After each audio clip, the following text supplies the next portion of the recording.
Hello everyone, Xeno What If here.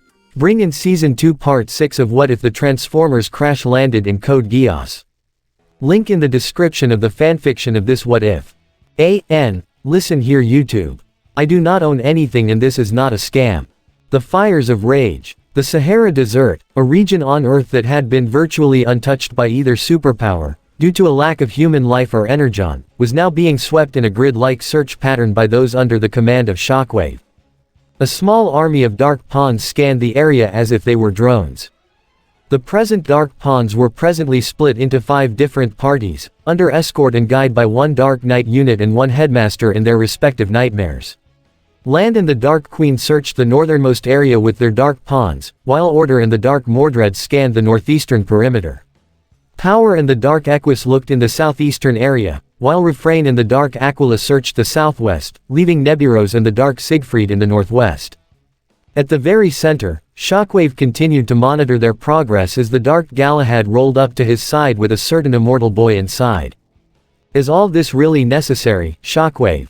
VV questioned. We practically have the entire Geass order combing this desert for a single Autobot. Once again, you continue to underestimate the Autobots. Ironic how your continuing falters are logical, given your perpetual immaturity. Shockwave commented, earning a glare from VV before Shockwave delivered an answer. But to answer your question, it is twofold. This particular Autobot is unlike any other you've encountered so far.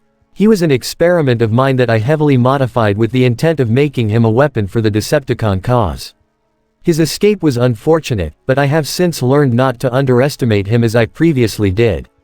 On that note, you can expect the other Autobots and their Black Knight companions to rescue him, if only to keep his power out of our reach. Do you suspect Optimus will be among them? VV asked.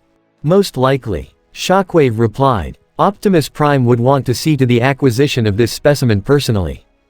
Perfect. VV thought with a sadistic smirk. Meanwhile, while the Dark Mordred and Order continued to scan the area alongside the gathered Dark Pawns, the pilot inside appeared to be preoccupied with her own thoughts as she spoke with her roommate. Ever since the battle for the Ark some time ago, Marianne has helped work to piece together Anya's memories bit by bit. Before long, Charles's Geass had been undone.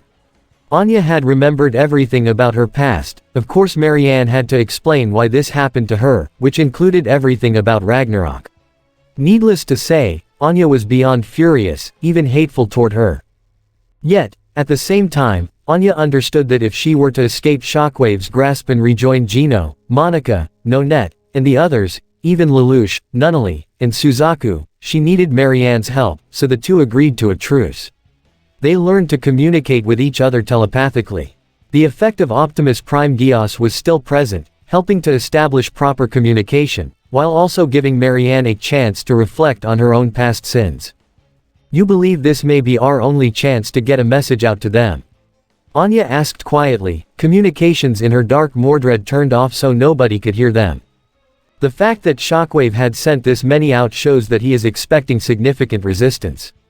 Marianne communicated telepathically. More than likely, if we don't run into Optimus or Lelouch, it'll be someone of high ranking. If we can deliver the message to them, I don't see why we don't just go with them like what Gino did. Anya said with a slight glare. This is your plan, why does it have to be so complicated like your last one? She felt Marianne wince at the subtle accusation and tone, not that she blamed Anya. Because it's not just us. If Shockwave and Megatron find a use for the thought elevators, I don't even want to think about it. We can't afford to be too brash, or they'll suspect something's up. I know you don't like it and you want to escape, as do I, but this may be the best way to not only go about it, but also give them a chance to undo everything all at once. I'm sorry Anya. As you have said over 60 times already. Anya practically growled. Also, as you've said, I don't have to like it either. Suddenly the Dark Mordred's radar went up as a signal was picked up in the area. The Dark Mordred and Order soon came to a halt in their search while the Dark Pawns centered on the source of the signal. One Dark Pawn slowly approached a seemingly untouched spot on the desert sand, which began to cave in slightly, almost like quicksand. The Dark Pawn stopped at the spot, with everything becoming quiet. It raised its hand with the intent on reaching down, only for something massive to shoot out in the form of an explosion. Both nightmares quickly moved back, as did the dark pawns as Anya, and Marianne inside, looked in absolute shock at what had emerged. It was an Autobot, but he was massive, even more so than Optimus Prime or Megatron. He was covered in large and thick armor, massive shoulder pads, and held a massive sword that had completely impaled the dark pawn that tried to reach for him. The giant Autobot reached out to grab and wrench the dark pawn from his blade, tearing to pieces as he did. He set his glowing red eyes on the remaining dark pawns, as well as the two nightmares, before the drones tried to rush him. Contact. We have contact. Order reported as the 5 dark pawns were easily crushed by this massive Autobot. 3 were sliced easily with the giant's blade, 1 was literally stomped underfoot before he grabbed the last one with his free hand and crushed it like a grape. He then glared at Order and the Dark Mordred before trying to rush them. Acting on instinct, Anya fired the Dark Mordred's Hadron cannons, but the Autobot brought up a shield in his other arm and tanked the blast. The dust cleared to reveal that neither the Autobot nor his shield were damaged. My God, Marianne thought to herself. The Autobot growled like an animal, but before he could press on, multiple energon blasts and armaments were shot his way, forcing himself to block it with his shield as all the Geass Order forces arrived on the scene with the Dark Galahad at the lead. All units, open fire. VV ordered. Belay that order. Shockwave contradicted as he arrived in his tank mode before transforming. You will only enrage him, which will make containment all the more difficult.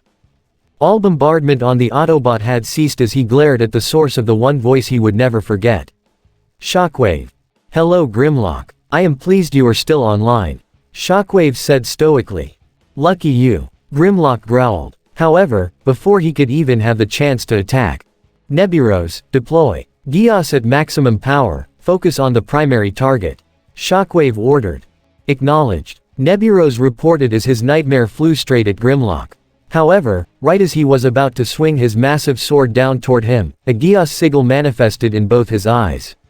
Suddenly, a bright red light was shined from the nightmare's eyes directly onto Grimlock like a spotlight, freezing the Autobot in place while leaving everyone else unaffected. Target immobilized. Excellent. Shockwave nodded. Dark Knight Headmasters, commence containment procedure as instructed.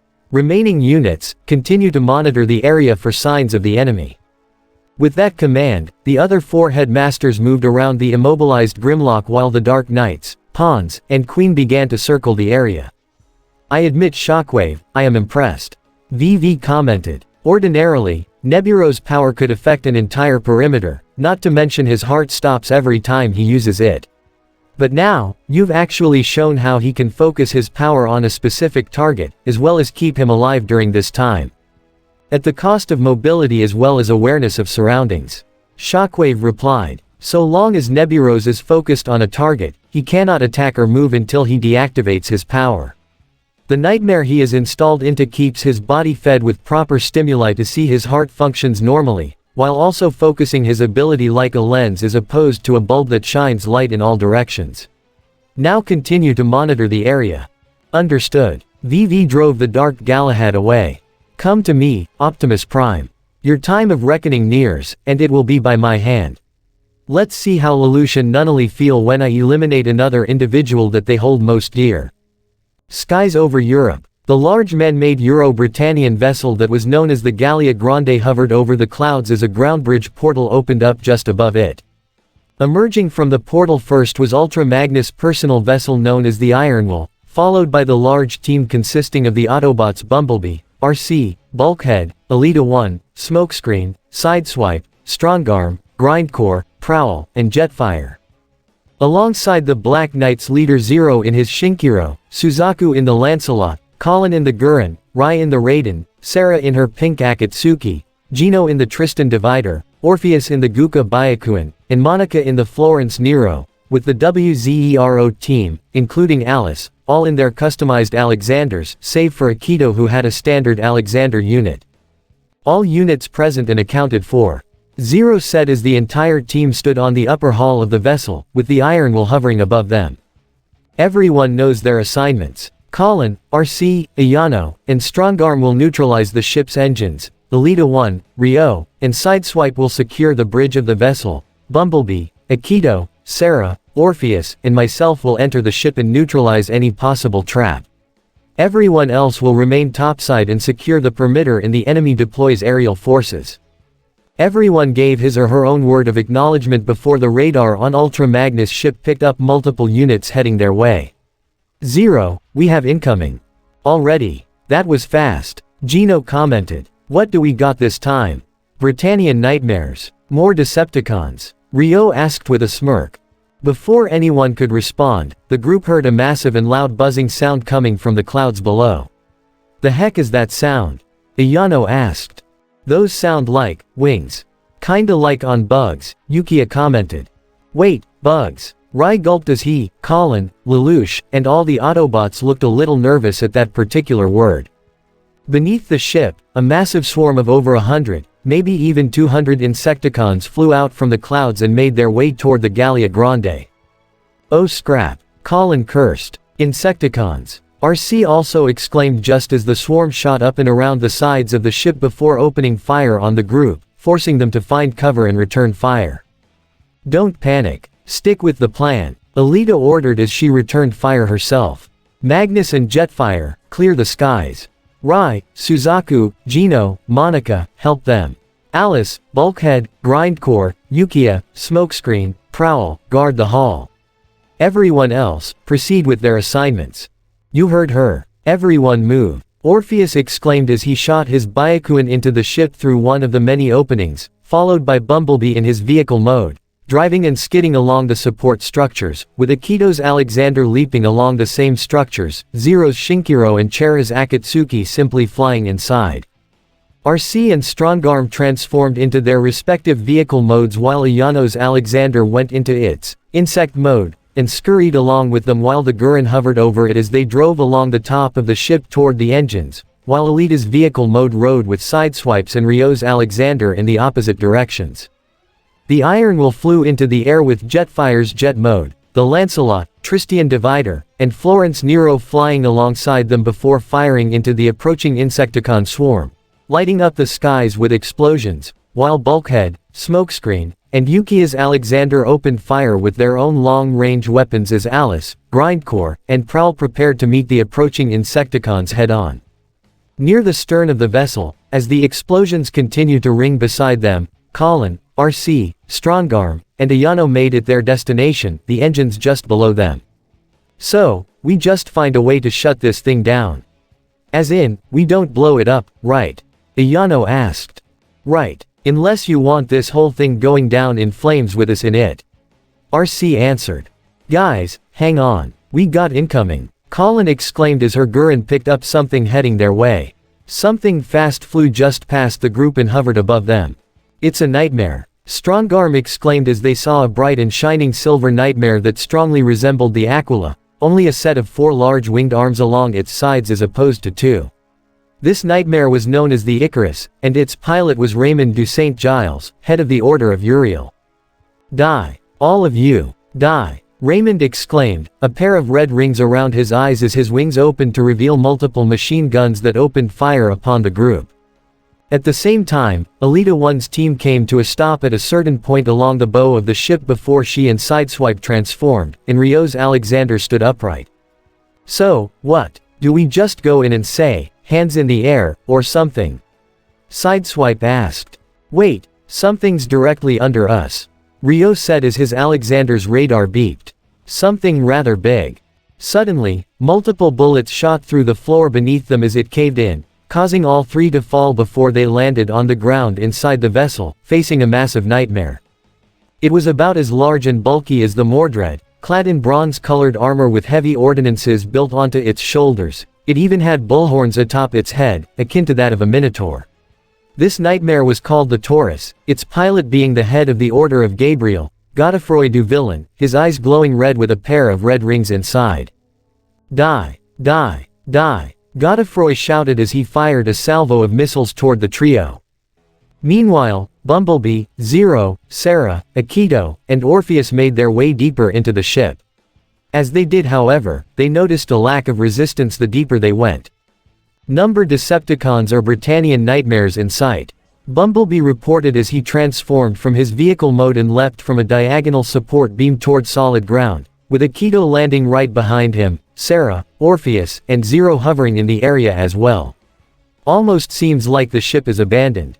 Well, it's not as if this wasn't expected. Sarah commented right before Akito's instincts went on alert just before his radar did.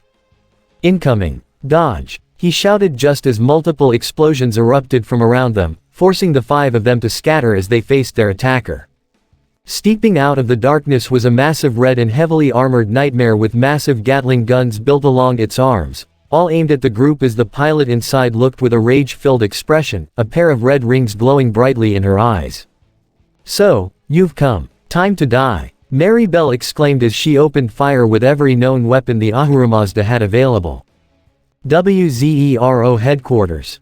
Enemy units engaged. Multiple Decepticon signals outside the vessel. All confirmed to be Insecticons. 3 Britannian units on site. As the officers and scientists of the WZERO made their reports of the ongoing battle, Layla stood alongside Claus and Oscar as they heard and observed everything, with even Nina and Misty being among the scientists and officers. Just Layla, watching from the wall were Shirley, Rivals, Millie, and Nunnally, who appeared to look the most nervous. "Hey Nunna, it's gonna be okay," Shirley said, putting a hand on her shoulder. "You heard the plan." I know. Nunnally nodded. "But, I can't help it. It's not just Lelouch, Bumblebee, Suzaku, and the others out there. Yuffie can handle herself," Millie assured. "Besides, with the plan we put in, this could turn the entire war in our favor. You ask me, we can just kick back and enjoy the show," Rivals said, stretching his arms back casually, leaning against the wall. Nunnally of course knew they were just as nervous, despite their assurance. There was a lot riding on this mission, not just Lelouch's part, but even Euphemia's own mission with Misty as well. If they lost, they could lose everything. But, if it all went well, they may indeed turn the tide of not just the conflict here in Europe, but the entire global war against the Decepticon regime. Emergency message from Joint HQ. One of the female officers reported to Layla. "It's General Smillas." Of course, Layla knew this was coming. Put it on the main screen. The second the screen appeared showing the face of Jean Smillas, Layla did her best not to glare as she put on her act. "Thank goodness you're safe, General." "I'm fine, yes," Smillas replied. "But the government, the military, they are scattering. Paris is in shambles, and it appears Euro-Britannian forces are closing in on our borders. It's bad, but I won't be going anywhere, trust me." "Sir, we have discovered the enemy's main flagship," Layla reported. "Zero and Ultra Magnus have taken their Black Knights and Autobots to intercept and disable the vessel. We can cut off the head of the invading army. They're engaging the enemy as we speak. You've already launched a counterattack. It seems you and Zero make quite the team, and right now, the people could use that," Smillas said.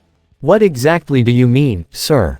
Layla asked, though she had a good feeling as to what it was already. "Layla, the people are afraid, and with the government in shambles, they need someone to stand behind. Someone who can calm down the masses and help them to take a stand," Smillas explained. "It's not just Zero and the Autobots who can do that, but you as well. Layla, it is time the daughter of Brado von Breisgau steps into the light." Sahara Desert. After arriving via ground bridge, the vehicle mode of Optimus Prime drove through the sand with Windblade riding behind on his 5th wheel plate. Alongside him were the vehicle modes of Ironhide, Wheeljack, and Geass, with the personal nightmares driven by Ogi, Toto, Wizard, Cornelia, and Nonette present as well. The group traveled some distance before coming to a stop near the top of a large dune before the Autobots transformed into their robot modes and quickly found cover with their Black Knight companions to see what was happening just below them. Shockwave, with the Dark Galahad piloted by VV by his side, they continued to lead the operation as the Dark Knight units, alongside the Dark Queen and Dark Pawns guarded the area. The group of heroes looked further on ahead to see their target, who had been fixed with a special collar as the 5 Headmaster Nightmares surrounded him.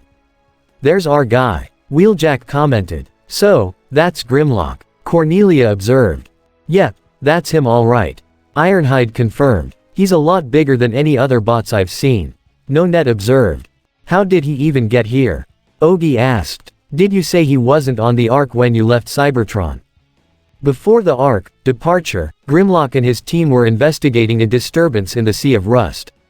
Optimus explained. They were captured by Shockwave's forces and brought this laboratory. The disturbance was an old space bridge that he reverse-engineered and rebuilt in that very same laboratory.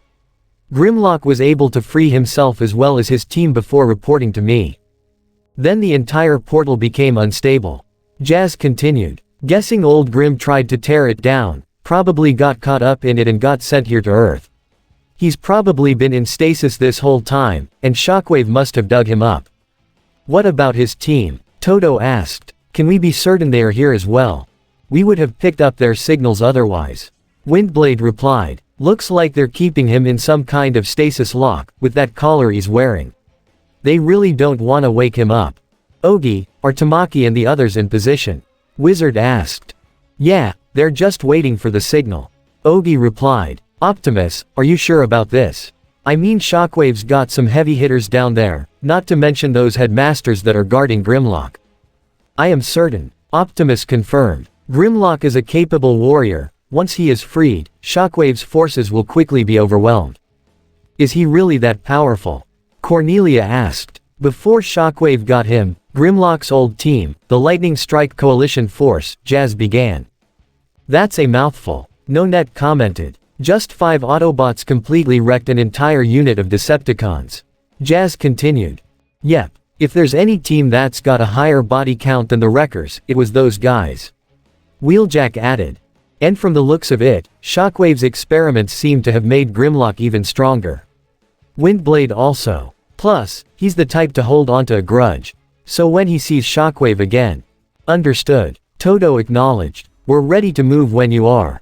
Ironhide, Wheeljack, get the enemy's attention. Optimus ordered. You got it. Ironhide nodded as Wheeljack smirked before throwing a volley of grenades over the dune and into the enemy's area. This resulted in a series of explosions that took down several dark pawns and took the enemy by surprise, which Ironhide added to by firing blasts from his energon cannons. They're here, VV exclaimed as he readied the Dark Galahad. As expected, Shockwave acknowledged. Headmasters, begin relocating Grimlock away from the battlefield. Do not call for a ground bridge until you are minimum distance away, we cannot risk the enemy finding our base. With that, the 5 Headmaster units encircled Grimlock before special compartments built into their backs opened up to produce an electric field that connected to each other, as well as Grimlock's collar, keeping him in a stasis lock before they hovered into the air, taking the massive Autobot with them and began to fly eastward at a relatively slow yet steady pace, not taking any chances of waking the big guy up. All forces, converge and intercept the enemy. Shockwave ordered as the remaining Dark Pawns, Dark Knights, and the Dark Queen mobilized.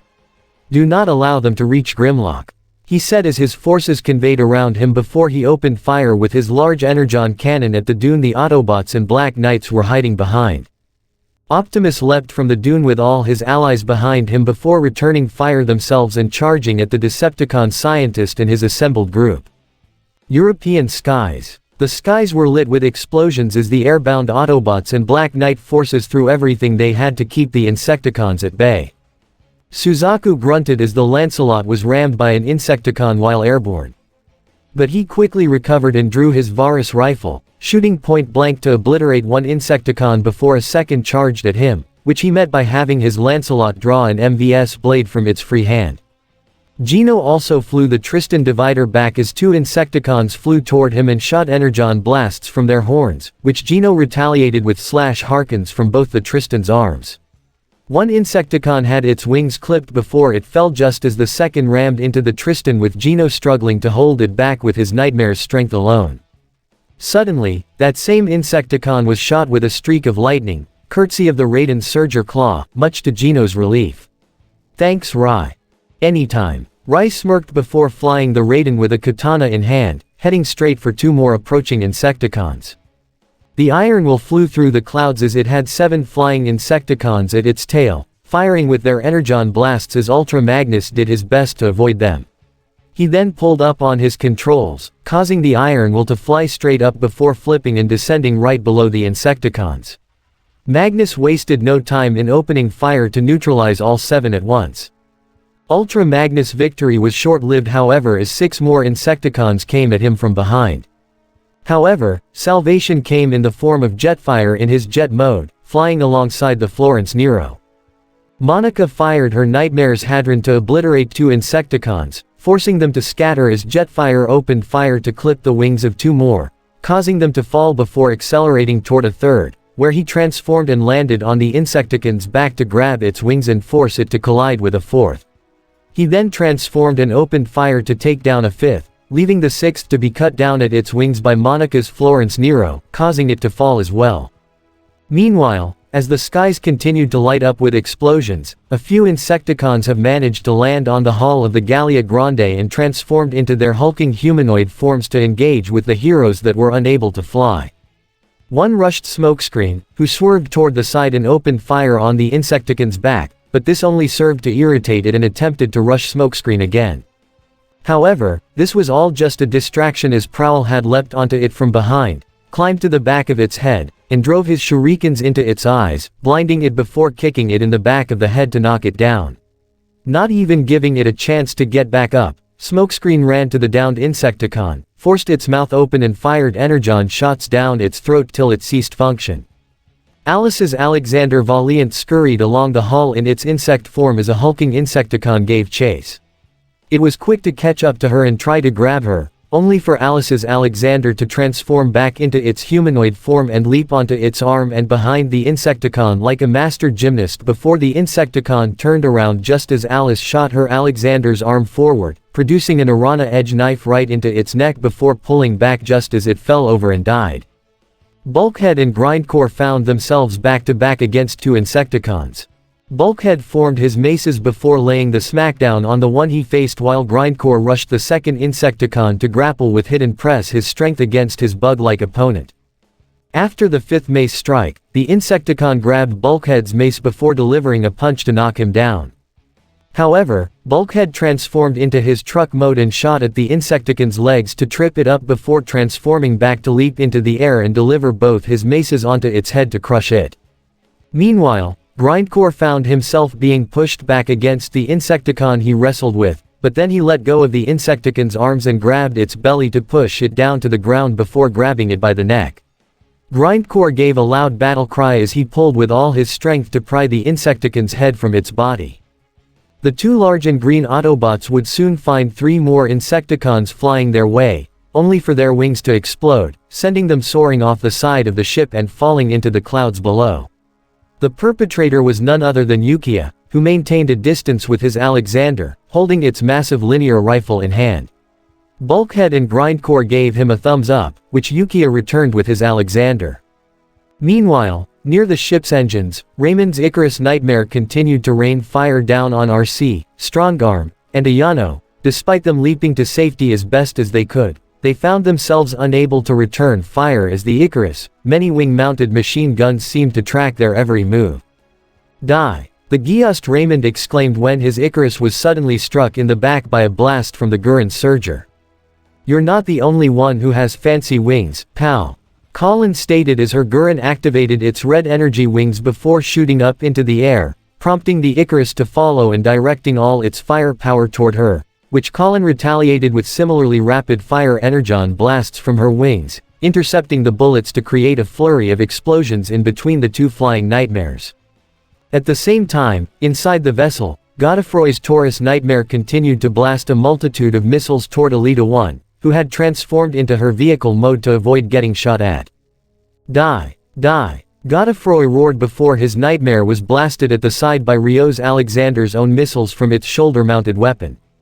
However, the Taurus' own armor activated a hidden shield-like feature that protected itself on that one side.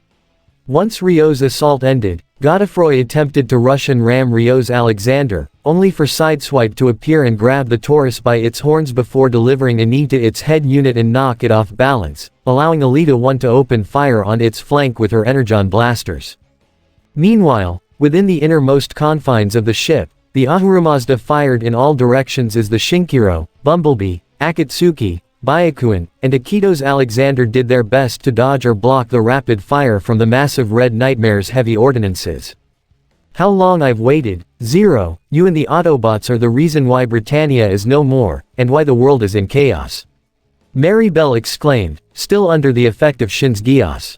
For that reason, you must die. Die. Die. She focused all her firepower on the Shinkiro, prompting Zero to activate his nightmare's shields as he looked towards his half-sister. Maribel, I had a suspicion that you would be here. No doubt Shin's Geass has affected you. I know we may not have been the closest compared to Yuffie and Cornelia back then, but you were kind to both me and Nunnally. You were even there to see us off when we were exiled. But, more than that, you and I are so much alike. So much so that, I know and understand the rage you feel. That is why I want to save you. No, I will save you. Suddenly, Akito went on the attack as he shot his Alexander toward the Ahura Mazda and began to bash at its armor with its tonfas as a pair of familiar red rings and a crazed grin formed on his face. Die, die, Akito exclaimed, something the others heard through their communications. Oh scrap, not again, Bumblebee cursed while Sarah looked toward both Akito and Maribel with a serious and determined expression. Sahara Desert. The battle in the sands was in full swing as the Autobots and their Black Knight allies clashed against Shockwave's own forces. Optimus Prime cut down one dark pawn before opening fire with his ion cannon to obliterate two more that attempted to charge him. Once they were dealt with, Optimus charged directly at Shockwave, who fired his large arm cannon toward Optimus, which he rolled out of the way before returning fire to strike Shockwave in the shoulder, halting his fire and allowing Optimus to close the distance and strike at him with his blade, which Shockwave blocked with the blunt of his cannon before delivering a punch to his face to knock him back. Before they could continue their slugfest however, Optimus noticed a glint out of the corner of his right optic and quickly brought his blade to block the sword strike from the Dark Galahad as the immortal pilot inside glared hatefully. Optimus Prime, you've made a grave mistake coming here. And it will certainly be your last. VV snarled before Optimus swerved around the next swing of the blade to deliver a kick and knock the Dark Galahad back, which quickly recovered as Optimus Prime found himself in between VV's Nightmare, as well as Shockwave. Ironhide fired at the Dark Queen with his Energon cannons as it dodged in the air before returning fire with its Hadron cannons. The Dark Queen then quickly turned around to block the charging lance of the flying Custom Vincent owned by Cornelia. Cornelia pressed her Nightmare's lance against the enemy unit's sword, but upon seeing the Dark Nightmare, she was reminded once again of who was inside it. Lady Marianne, she muttered to herself, which caused her to hesitate, allowing the Dark Queen to bat the lance away before striking the Custom Vincent down, sending it crashing into the sands. Before it could press the attack however, the Dark Queen was blasted in the back by Ironhide's cannons. Cornelia, get your head in the game. The veteran Autobot told her. That's just her corpse. Stay focused. Right, she shook her head slightly and mentally scolded herself. Forgive me Lelouch, Nunnally. She steeled herself again before pressing forward with the attack. At the same time, the Galician Conquista flew in the air to meet the Dark Mordred, Nonette's Nightmare drawing its MVS blades to bring down on the bulkier mech, which brought up its shields to block the attack. Anya. I know you're being forced against your will to fight us, but we can still help you. We're able to save Gino, we can do the same for you. Nonette pleaded. The real Anya wanted to go with her, but at the same time, she knew they had to follow the plan. We could deliver the message to Nonette. She is close to Rai as you've told me, so he can. Not yet. Marianne communicated back. Shockwave might still be monitoring us. Only when his attention is completely taken by something else. I understand. Anya replied before aiming her Dark Mordred's Hadron cannons toward the Galician Conquista, making sure to only just barely graze it and not directly hit it, causing Nonette to wince as she could feel the intense heat even through her nightmare. Meanwhile, Wheeljack and Geass found themselves facing the massive humanoid form of the Dark Siegfried, its cybernetic pilot focusing on one Autobot in particular. I recognize you, Jeremiah glared at Wheeljack. You'll pay for humiliating me back in Area 11. Oh hey, it's Orange Boy again, long time no see. The Wrecker smirked. Orange, are you talking about the fruit or the color? Jazz asked. Hey, are you supposed to be Orange the fruit, or Orange the color? Jazz trolled the cyborg, who glared with fury in his optics. Orange, orange, orange, orange. Jeremiah repeated like a glitch before raising the Dark Siegfried's fists to bring down on the pair, both of whom jumped back to avoid the crushing impact. "Guess he's a few seeds short of a pulp," Geass joked. "If he's a fruit, let's see if we can squeeze some juice out of him." Wheeljack joked as well as he drew his swords and charged forward along with Geass. The later transformed and drove around the Dark Siegfried as it pulled up before transforming back and shooting a full-power sound blast at its back to knock the Dark Siegfried off balance, allowing Wheeljack to jump up and slice at its body before punching the Autobot and sending him tumbling into the sands. Jeremiah turned his attention back to Geass as he fired a hail of slash harkens from all over the Dark Siegfried's body, forcing himself to fire another sound blast to shield himself before transforming and driving away to get some distance from the charging behemoth. Todo's Zangetsu clashed its katana against the hammer of the Dark Equus before flying around to try and shoot at it with its shoulder-mounted machine gun. But the Dark Equus was surprisingly quick as it slammed its hammer into the side of the Zangetsu, prompting Todo to quickly recover before flying up and above to bring its katana down again, forcing Pollux on the defensive. At the same time, Windblade flew in her jet mode to avoid the slices of the winged blades from Castor's Dark Aquila before she transformed and drew her own blades to block and parry the wing slashes. "How you holding up, old man?" Windblade smirked towards Todo. "Managing," Todo replied as his Zangetsu flew back to gain some distance. "Ogi, wizard, make sure they don't escape with Grimlock. We're already moving to intercept." Ogi reported as his Gawain Narian and Wizard's Agravain moved closer to the departing headmasters that still carried the stasis Grimlock in tow. VV noticed the direction the two nightmares were heading in as he briefly flew his Dark Galahad away from Optimus, allowing Shockwave to deal with him as they clashed sword against cannon again before VV contacted his twin contractors via Castor's telepathic Geass. Normally, Castor's Geass allowed him to communicate only with Pollux, but since VV was the one who gave both their powers to them, he could communicate with Castor as well, and by extension Pollux. "Castor, Pollux, do not allow the Black Knights to rescue that Autobot," he told them. "Show them why you were introduced into the Dark Knights, unless you want Shockwave to end your lives." "Understood," they both said simultaneously just as the Dark Equus and Dark Aquila departed from their respective fights and made their way closer towards the Gawain Narian and Agravain. "Ogi, wizard, hostiles on your 6. Windblade warned. Just as the two Black Knight commanders turned around, they saw something that made them more than a little shocked. Both nightmares combined with each other. The Dark Aquila's legs folded inward and merged with the upper body just as it descended and locked into the lower portions and back of the Dark Equus. The combined nightmare shined to life as both its pilots felt their systems integrated with each other. "Dark Regalia, online," Castor and Pollux said at the same time as it shot into the air at incredible speeds from its wings and swung its hammer to knock the Gawain Narian and Agravain down in one strike, both Wizard and Ogi so stunned they weren't able to counterattack, even as their nightmares hit the ground hard. The Dark Regalia landed almost on top of the two Black Knight commanders and prepared to finish them with its hammer strike, only for Windblade and Todo to come in at the front and back respectively. Windblade shot through the sky in her jet mode before transforming to draw her blades and block the hammer's strike while Todo attempted to impale it from behind with his Zangetsu's katana, only for the Dark Regalia's wings to fold backwards like a shield and block the blade. This allowed the Agravain and Gawain Narian to recover as the Dark Regalia's upper body spun rapidly to knock back Windblade and the Zangetsu. The four of them quickly regrouped and surrounded the combined nightmare. Optimus was briefly distracted by the transformation and appearance of the Dark Regalia, allowing himself to be caught off guard by a combined blast from Shockwave's cannon and the Dark Galahad's hadrons. The explosion sent Optimus flying and crashing into the sand. Before he could recover, both enemies had their weapons aimed at him. "Hey, the dirt suits you so well." VV smirked. "We suspected you would intercept Grimlock, sending your most powerful nightmares to neutralize the headmasters and awaken him." Shockwave told Optimus. "A logical and sound approach, but a predictable one. I know who I am dealing with," Optimus said to Shockwave specifically. "And while it may not be logical, my intent will achieve its objective.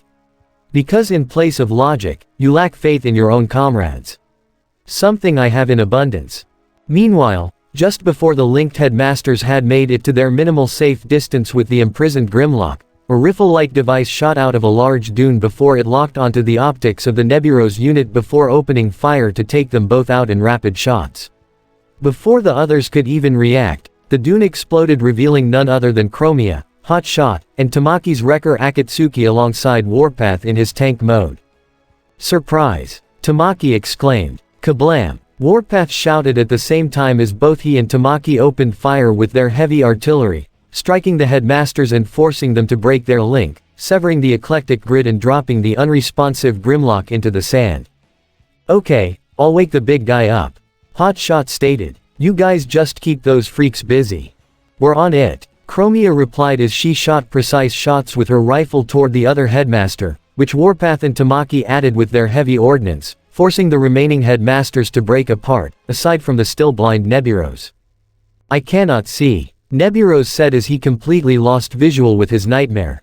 "My link is disconnected, what is?" Suddenly, he was tripped up when Hotshot sped toward his legs in his vehicle mode, knocking Neburos' mech onto the ground before Hotshot grabbed it by the legs and spun himself around before letting go to send Neburos flying away just as he moved to Grimlock.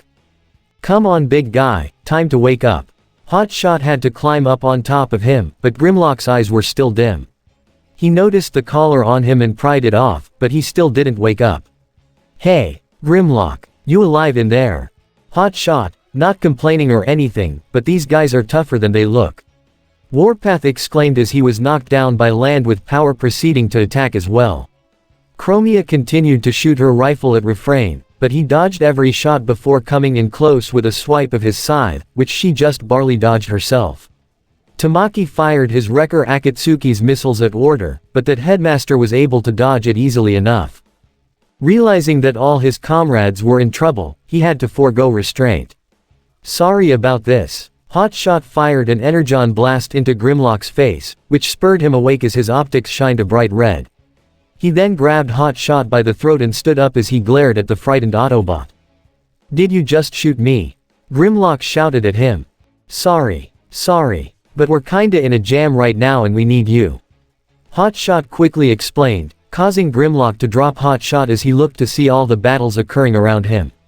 He then noticed Optimus Prime still locked in battle with Shockwave and the Dark Galahad.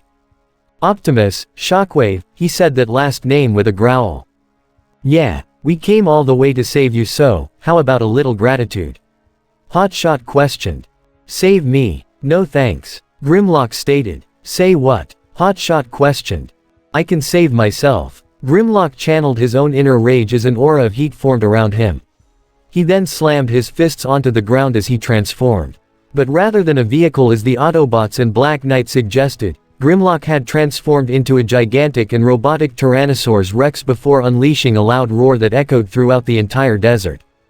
With the sound of that roar, all the battles came to a sudden halt as everyone looked toward the transformed Grimlock with his or her own expressions of pure shock. Even Optimus was caught off guard, he and the Autobots unaware of what had happened to Grimlock during his time as Shockwave's prisoner test subject. "Holy Mother of God," Cornelia said with a pale face. Is that a fucking T-Rex?" Tamaki practically screamed. "Huh, for some reason I was expecting a giant car or something."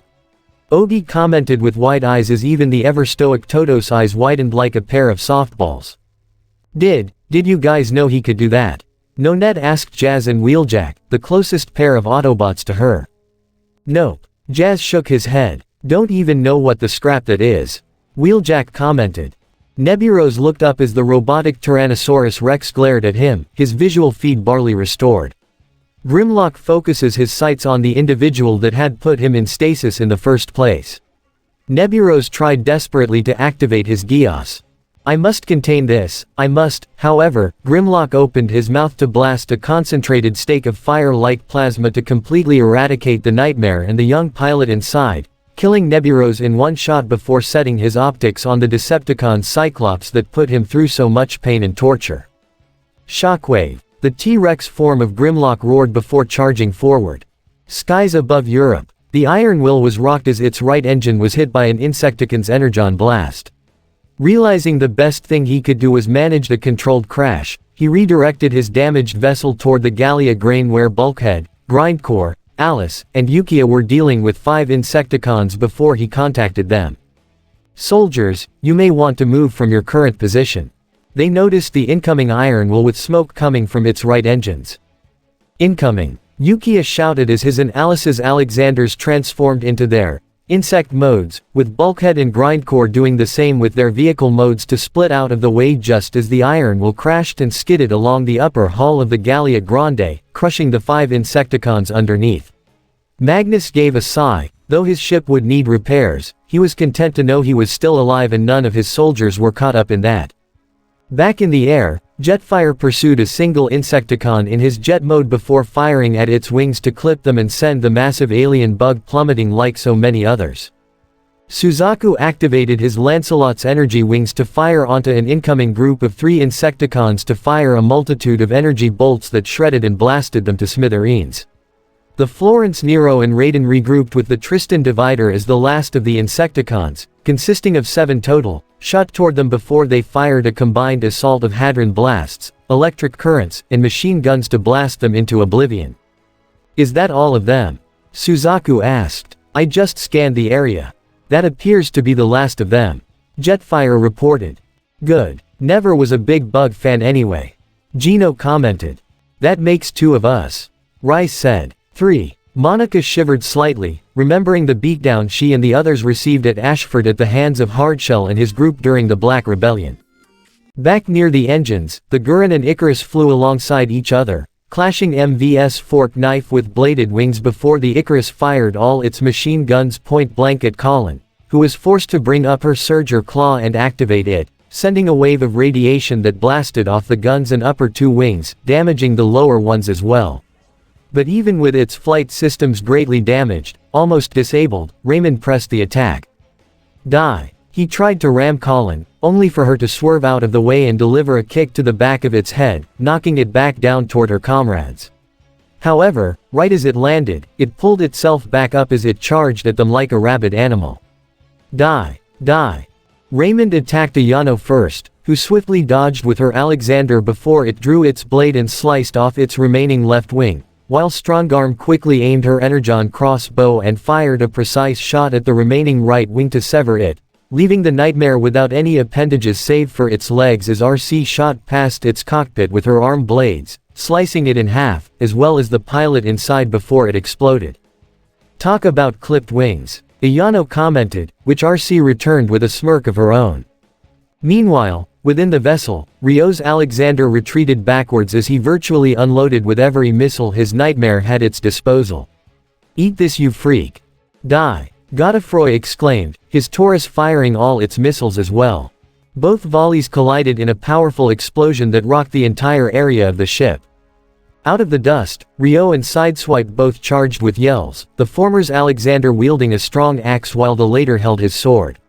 Moving as quickly as they could, they sliced precisely at the joints where the armor had been weakened from their assault. With enough strength, Ryo's Alexander's axe cut through his armor to disable the Taurus right arm while Sideswipe impaled his sword into the joint itself, piercing through the armor before slicing to completely sever the left arm. Die, die, die. Godefroy was ready to keep pushing, despite his Nightmare being heavily damaged, but Alita 1 moved in to slice with her arm blades at its throat, and landed on the Taurus upper area to reach down and pry open the head from its neck before firing a couple Energon blasts into the open neck space, destroying the Nightmare from the inside it before it toppled over and burst into flames just as Alita leapt off. "Well, he was certainly something," Sideways commented. The way he was acting, it almost felt like Aikido and, Ryo didn't finish, but Alita and Sideswipe knew what he meant anyway. It had to have been Shang. Alita deduced, clenching her metallic fists. To do this to his own comrades, when I see him, he will pay for this. Within the central parts of the ship, the Ahura Mazda leapt onto a large and long support beam as it continued to fire in all directions, Bumblebee and Akito's Alexander leaping and nimbly swinging from one support structure to another, with the Shinkiro, Pink Akatsuki, and Byakuin dodging as best as they could. The Geass Maribel stretched the large red Nightmare's arms out to fire its massive Gatling gun in all directions, but this also left her open. Now, Zero fired a concentrated Hadron blast from his Shinkiro's right arm to obliterate the right Gatling gun of the Ahura Mazda, while Bumblebee also opened fire with his Energon blasters to destroy the left one. At that instant, Akito's Alexander leapt to be on equal ground with Maribel's Nightmare as he charged at her. Die. Die. he shouted as the Ahura Mazda drew a set of dual-wielding pistols. Die! Maribel screamed as she fired her nightmare's guns at the charging Alexander, striking it in the shoulders, legs, arms, and even face, but it pressed forward along with Akito. Die! Akito exclaimed in the same manner as their nightmares collided. Perfect, they're focused on each other. Lelouch thought before contacting his friends. Oz, Sarah, get ready. Roger. All three of them replied, with Bumblebee bleeping in response as well. We expected something like this to happen again. So we disabled the neural link with the Alexander units, just to ensure that Ryo and the others wouldn't go through the same thing as well. Lelouch thought to himself, I'm sorry to do this to you Akito, but we may have a way to lift that curse from you, as well as Maribel. Akito's Alexander drew a pair of tonfas and used them to strike the Ahura Mazda, knocking one pistol out of its hand before delivering a kick which Maribel intercepted to grab the Alexander's foot and lift it to slam onto the ground behind her, but Akito retaliated with another kick that forced her to release him.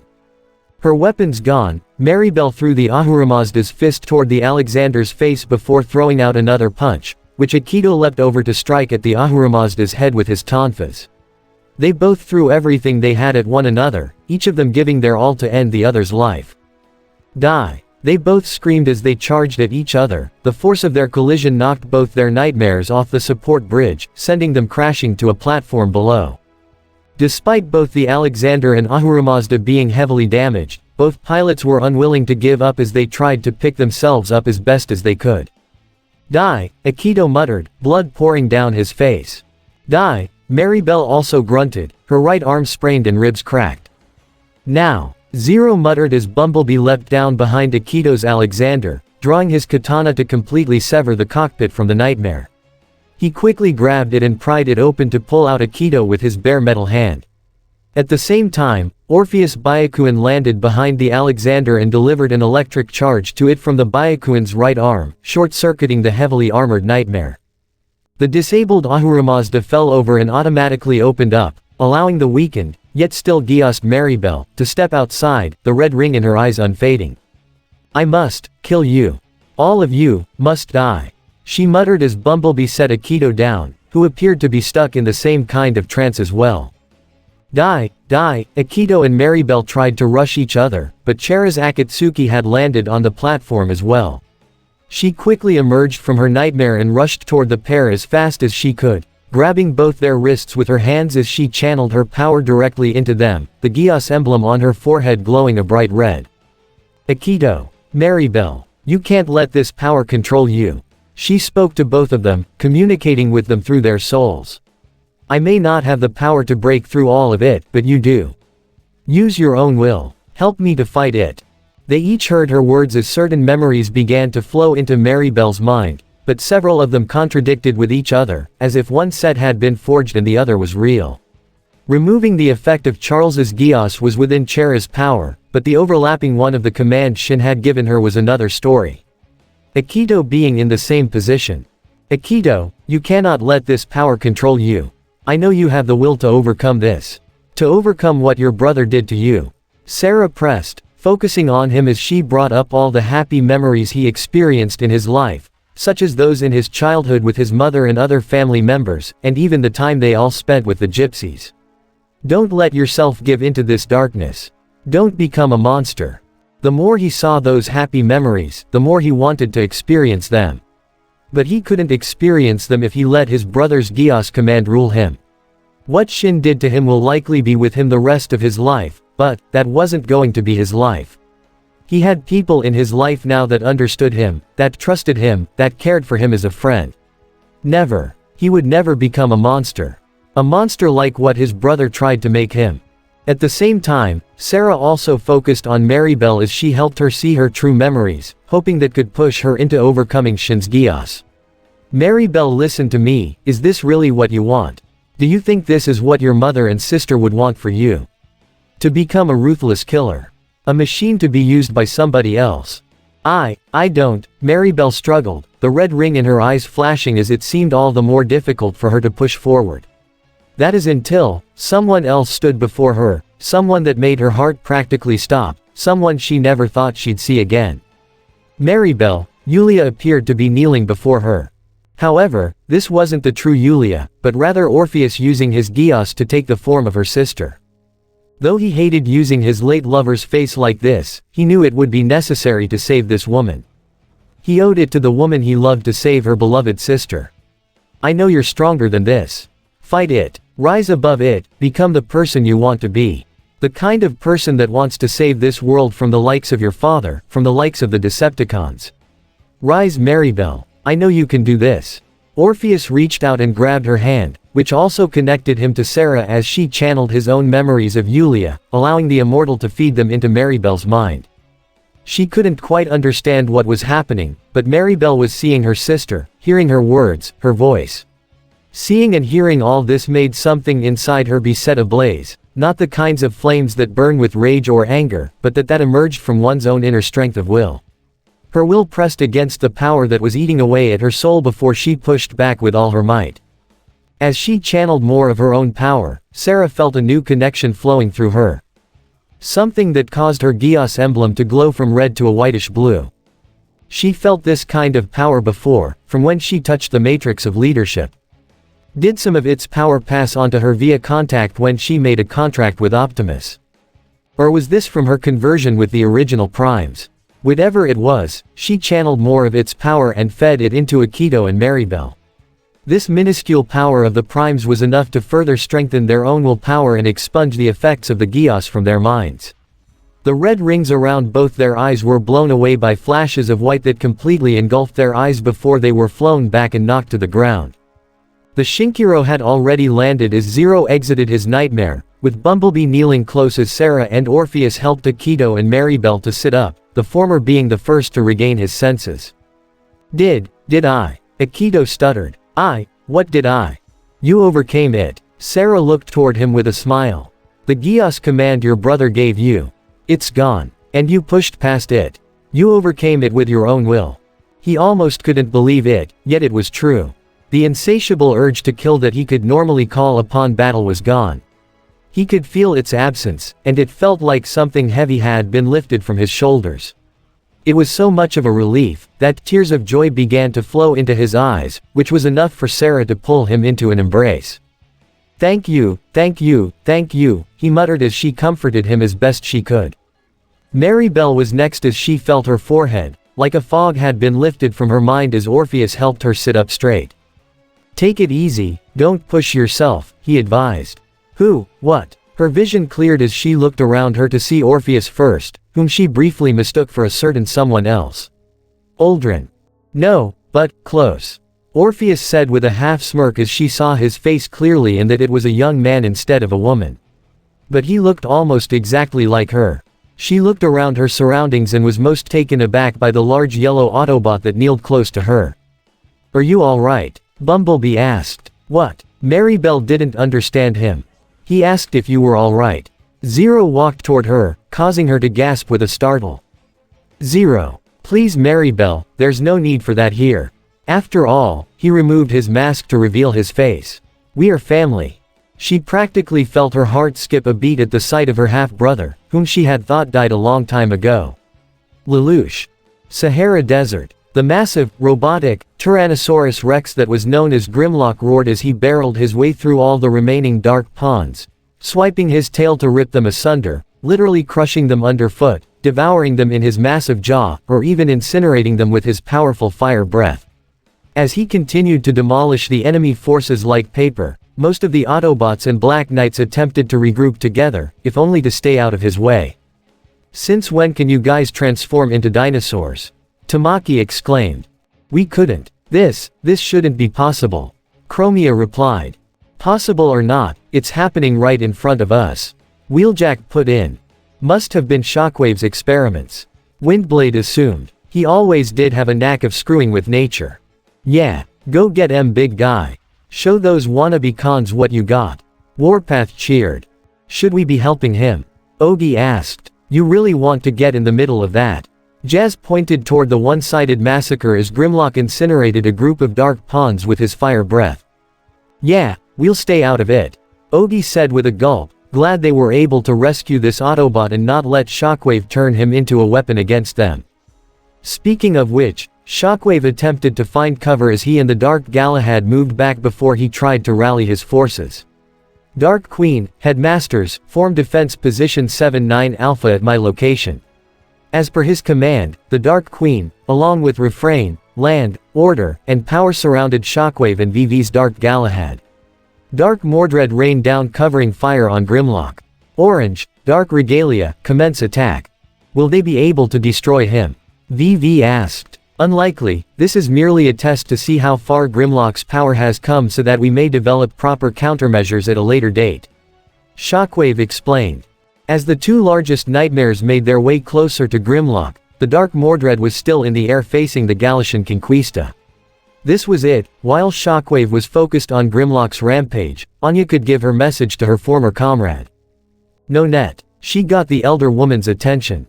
Give this message to Shirley Finette. Look toward the stars as we have done. She'll know what that means. What are you? Nonet questioned before the Dark Mordred sped towards Grimlock's location. Anya. Wait. Nonet, fall back and regroup immediately. Optimus ordered. Though hesitant at first, Nonet did indeed fall back as her nightmare regrouped with Optimus Prime and the other Black Knights and Autobots. Already the Dark Regalia had sped its way toward Grimlock, still in his Dino mode, before striking its massive hammer into his face to knock him off balance, allowing the Dark Siegfried to charge Grimlock and grapple with him. Jeremiah's own modified nightmare appeared to be just as large as Grimlock as the behemoth tried to put Grimlock in a hold that pulled back on his neck and exposed his belly, allowing the Dark Mordred to line up and aim its hadron cannons before firing. It was a direct hit that seemed to knock Grimlock back.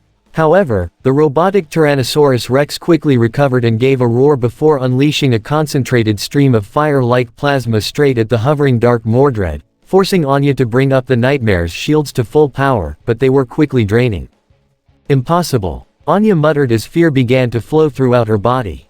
Suddenly, a pair of red rings formed around her eyes as Marianne took control. Time to fall back. Just as the shields broke apart and the fire streak began to scorch the Dark Mordred, Marianne pulled back on its controls and retreated just before the Dark Regalia and Dark Siegfried went on the attack again. They came at him from both sides, striking him repeatedly with fists and hammer strikes, as well as spiked missiles from the Dark Siegfried. It seemed Grimlock was stuck and unable to find a counterattack, but the more he was struck and injured, the greater his rage grew, and the more his destructive impulses began to surge and increase his strength. Right as the Dark Siegfried threw another punch, Grimlock lifted his face and opened his jaw to intercept and bite down on the Dark Siegfried's right arm before ripping it off completely. He swung his tail to knock back the Dark Regalia before striking it at the left leg of the Dark Siegfried, crippling it and bringing down Jeremiah's massive nightmare. Damn beast, you dare to stand against me? The cybernetic human exclaimed. Yes, I dare. Grimlock roared before headbutted the Dark Siegfried to push it back and knock it down and proceeded to stomp onto its head and disable the nightmare. He then turned his attention to the recovering Dark Regalia, which proceeded to charge at him, which Grimlock responded with a roar and charge of his own. The Dark Regalia prepared to strike with its hammer, but Grimlock was much faster, surprising for his enormous size and mass, before delivering a powerful headbutt that sent the combined nightmare flying into the air. Before it could even land, however, Grimlock opened his jaw and lunged forward to grab the Dark Regalia in his mouth before crushing it completely, the cockpits being in the center of it as Castor and Pollux met their unfortunate end, the torn and chewed remnants of the Dark Regalia falling to the ground. Refrain with me, VV exclaimed as the Dark Galahad shot forward, with Refrain following him. Retrieve Jeremiah. VV fall back, Shockwave ordered. We can't let Jeremiah be captured by the enemy. It could ruin everything, VV exclaimed as his Dark Galahad drew its massive blade. And I won't let Optimus or Lelouch have a powerful weapon like this. VV gave a roar as the Dark Galahad swung its blade towards Grimlock, only for the massive Autobot Tyrannosaurus Rex to swing his tail and shatter the blade much to VV's shock. He wouldn't even have time to react defensively as Grimlock unleashed a streak of plasma-like flames from his mouth to engulf the Dark Galahad and blast it to smithereens, killing VV once more. However, this allowed Refrain to retrieve the damaged cockpit from the Dark Siegfried, with Jeremiah still inside, and return to Shockwave. Soundwave, I require an immediate ground bridge to my coordinates. Shockwave requested as he turned around, catching Grimlock's attention, who saw the ground bridge open up with the surviving headmasters and Dark Queen entering it first. Shockwave. Grimlock roared as he tried to charge the Decepticon scientist, who had already casually walked into the vortex before it vanished. With his hated enemy vanished, Grimlock gave a loud and vengeful roar. "Oh, hell yeah, that's how you do it," Hotshot exclaimed. "Cons better watch out, cause we got a real monster on our side." Tamaki smirked. However, the sound of the cheers from many of the Autobots and Black Knights drew Grimlock's attention, still remaining in his Dino mode as he glared at them, a burning rage fire still in his eyes. Why is he looking at us like that?" Nonet gulped. "Hey Grim, it's over. You won, man," Geass tried to tell him. However, the only response Grimlock seemed to give was a feral-like snarl. "Oh scrap," Ironhide muttered as Grimlock roared and prepared to charge them. However, before the Autobots and Black Knights proceeded to either evade or fight back, Optimus had suddenly appeared before the raging Grimlock and activated his Prime Geass. "Grimlock, that is enough. Think of your team," Optimus exclaimed, the white Geass sigil materializing in his optics as he made eye contact with Grimlock in his Dino mode. This was enough to stop the beast's charge. My team, they would not want you to be consumed by your rage," Optimus spoke, his Prime Geass still active, allowing him to speak to Grimlock's spark. "Master it, think of those you care for, and become more than what Shockwave had planned for you." Hearing those words made Grimlock think of his old team. Swoop, Snarl, Slug, and Sludge. Even if he didn't agree with several of them, they were still his brothers in arms. He would charge headfirst into hell 1,000 times over if it meant bringing every single one of them back. For their sake, he would not let himself become a monster. Taking the time to calm down and let go of his rage, Grimlock had transformed back into his normal Cybertronian form, which still towered even the likes of Optimus. This caused everyone in the Autobots and Black Knights to calm down as well. Even Cornelia and Toto couldn't hold back their sighs of relief. Having deactivated his Geass, Optimus gazed up at the glaring Autobot. "Hello Grimlock. I am pleased to see you are alright. What did you just do to me?" Grimlock questioned. "I know that wasn't a normal thing with your eyes. It is complicated," Optimus explained. "I will explain everything to you in time, but if you must know, this power only allows me to see what lies in your spark. I am incapable of controlling the will of another. You were able to overcome this with your own strength." Grimlock knew the Prime wasn't a liar and chose to accept this response. He took a moment to look around. "Where am I? How long has it been? This planet is called Earth," Optimus began. "This was the world that Megatron discovered, and Shockwave reached to with that space bridge you and your team discovered. It has been over 50 cycles since we spoke last. Is my team here?" Grimlock asked. "No," Optimus replied. "We have been unable to make contact with them since the Exodus." Grimlock looked away with a scowl. A part of him expected this as they weren't anywhere near him when the space bridge exploded, which was the last thing he remembered and probably how he got to this rock in the first place. "They can handle themselves." Grimlock spoke the truth. "What do you want from me?" "Your help," Optimus requested. "Megatron is on this planet, and he has brought the majority of his forces here. Already they have conquered almost half the planet, countless lives have already been lost at their hands. Grimlock, I know you and I disagree on a great many things, but one thing we do agree on, is the fact that Megatron cannot be allowed to have his way. He will destroy this planet and every living creature on it if he had the chance. A small number of Autobots stand with me, and we have formed an alliance with this planet's inhabitants that have chosen to take a stand. We need all the assistance we can get. That being said, will you fight with us? Will you help us to liberate this world from Megatron's tyranny?" Optimus offered Grimlock his hand. The two Autobot leaders looked at one another for a moment. Grimlock would not shake Optimus' hand, but he would give his answer. "If I help you, I have 3 conditions. 1. You will tell me everything. I'm not a mindless soldier to be kept in the dark. 2. I do things my way. If I have to work with you, I will, otherwise, you let me handle my missions on my own unless I say so. 3. If you hear anything about my team, even if they don't make it, you tell me first." "Understood, and acceptable." Optimus nodded. "Welcome back to the fight, Grimlock. Take me to your base," he demanded. Optimus contacted headquarters. "TAI, our mission is complete. We need a ground bridge back. Right away, Optimus. A ground bridge portal opened up and Grimlock was the first to enter it, followed by Optimus, with his friends and allies following close behind. Is something going on between Optimus and Grimlock? Cornelia asked. They don't seem to get along quite well. Grimlock has his way of doing things. Ironhide explained. He's never been one for following anybody's orders unless they follow with what he wants. But, he's still an Autobot. Geass added. He'll work with Optimus if he has to, and he'll probably work with us here too. Can he really be trusted? Toto asked. That transformation of his seems unnatural. It's a goddamn dinosaur. Of course, it ain't natural. Tamaki added. That was probably Shockwave's handiwork. Warpath said. We'll let the science guys deal with it. And right now, we need all the help we can get. Ogi said. It might be a risk, but we sure can use Grimlock's strength right now. I agree. Wizard added. It's a risk we need to take. Right as the group entered the vortex, Nonette couldn't help but think about the message Anya gave her, and it was directed to Shirley of all people. Why? Anya, what exactly are you trying to tell me? Gallia Grande, Bumblebee, Sarah, Orpheus, and Akito had taken a few steps back as Maribel, still on her knees, looked toward her half-brother in shock. It was almost as if time stopped for her the moment she saw his face. Lelouch, you're alive. Yes, it's a long story. Lelouch replied.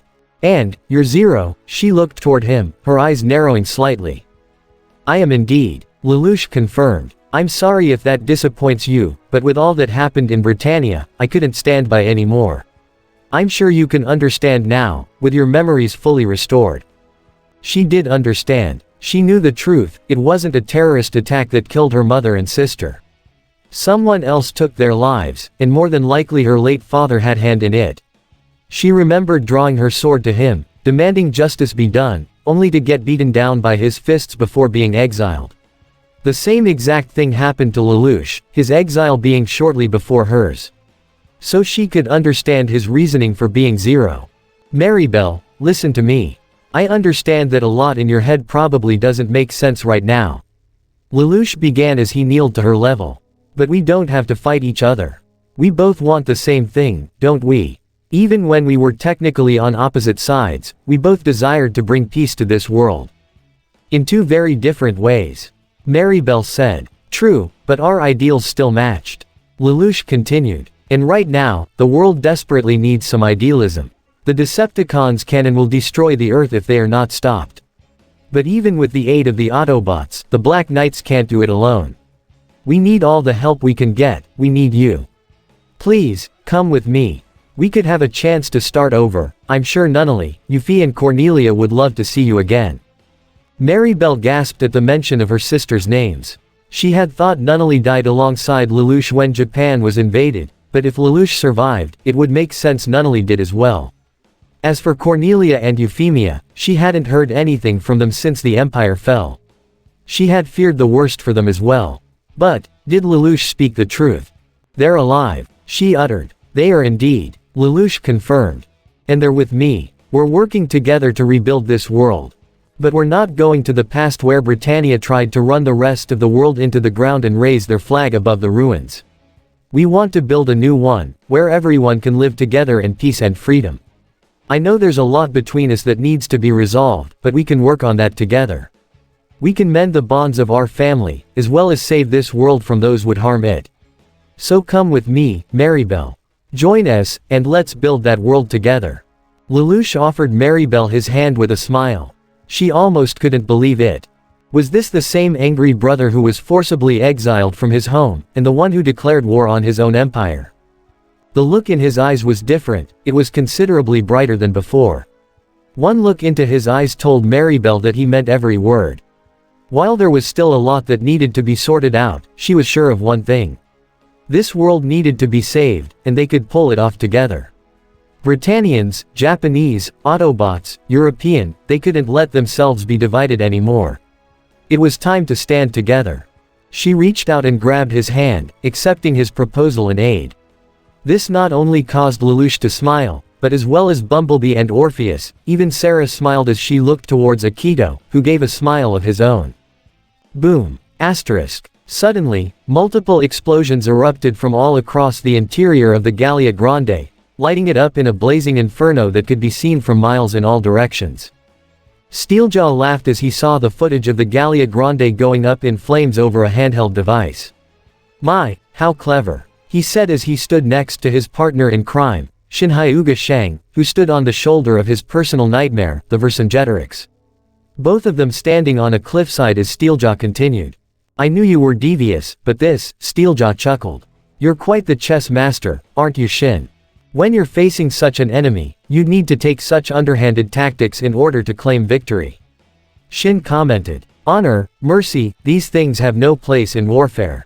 "I couldn't agree more," Steeljaw said. "Though, I am certain that your brother and everyone else have died in that trap of ours, there is the possibility a few Autobots survived. Even Zero had come back from the dead before." "True," Shin admitted. "But even if they did survive, there is no possibility they'll be able to make it here in time," he said as he and Steeljaw gazed past the edge of the cliff where, at least 20 miles away, was their target. "Castle Weisswolf," Steeljaw observed. "The home base of that annoying little WZERO unit. But more importantly, the home the lovely and tenacious Layla Breisgau. That was quite the speech she gave earlier. A pity it won't amount to much when we show the populace of Europia her corpse." Shin couldn't help but smirk at that. Right about now, his Geass command over his adoptive mother and younger sister would have taken effect and they had likely taken their own lives by now. No need for them to witness the coming end of Europia, when an entire superpower goes up in flames, along with the rest of the world. At the very least, we can have some fun with her and what remains of her forces," Shin said as he and Steeljaw gazed back to the other side of the cliff. Down below was assembled their army. It consisted of the entirety of the Order of Michael, excluding the still missing Asura force, but they were of little consequence at this point. The three Swordmasters and Jean's unit appeared to be leading well over 200 Nightmares total. In addition, were over 100 Viacon troopers, being led by Steeljaw's own pack consisting of Arachnid, Thunderhoof, Fracture, Underbite, and Quillfire. There was even a mobile base that had something attached to its back like a trailer. It appeared to be a large Cybertronian device that opened up and shot something straight up into the sky like a missile. It kept flying straight up and would keep going till it was no longer in sight. "Remind me to meet this shockwave in person when this is over," Shin said to his partner. "His anti-ground bridge satellite will certainly come in handy. There's no means for our remaining enemies to escape. They're trapped and have no way of calling for backup." Steeljaw sneered. "I believe this is checkmate." Geass order. Dr. Arkeville, Colonel Mad, and even General Bartley all stood before a large computer screen that showed a three-dimensional diagram of a Cybertronian satellite-like device as the mad scientist chuckled. "Brilliant. Just brilliant," Arkeville stated. "Those ground bridges were quite the nuisance, allowing those pesky Autobots and Black Knights to come and go as they please. Well, no more of that. Thanks to Shockwave's brilliance as well as my own, these beauties emit an energy field around a specific target that will make it impossible to deploy a ground bridge within its vicinity. No more disappearing acts for those fools." "No sir," Arkeville laughed. "But we've only managed to complete 3 so far," Colonel Mad said. "One is currently being housed at Darkmount to keep Lord Megatron's main base from being invaded. The second is at the Chinese Federation while Starscream and Schneisel continue to negotiate with the High Eunuchs.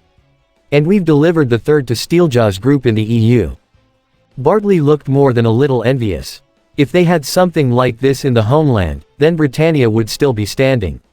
But sadly, Britannia was nothing more than a memory. So if he were to continue living, he had to serve these madmen and the metallic beasts they worshipped. "There is a slight error to these machines however," Bartley said. "If they are connected to a separate power source, the perimeter of the energy field can be expanded and contracted to the user's desire. But, on their own, they only have a fixed perimeter that can't be changed. So, if they were to escape the perimeter..." "True," Arkeville admitted. "But, if you have an army on your side that keeps your enemies surrounded, such an oversight seems rather minor, don't you agree?" he said with another laugh. Meanwhile, in an adjacent laboratory, the cybernetic body of Jeremiah had been recovered and was going under extensive repairs. The man who appeared to be working with him was none other than Joseph Finette. However, as he worked, the door opened behind him as Anya Alström walked in. "Dr. Finette, the stars look beautiful tonight. I've recorded them if you wish to see for yourself, if you are unable to leave the laboratory," she told him. "Thank you, Anya, but I can't be distracted from my work," Joseph said. "Understood." The girl nodded and left the man alone. She delivered the message. "Good. Hopefully Shirley will be able to get it.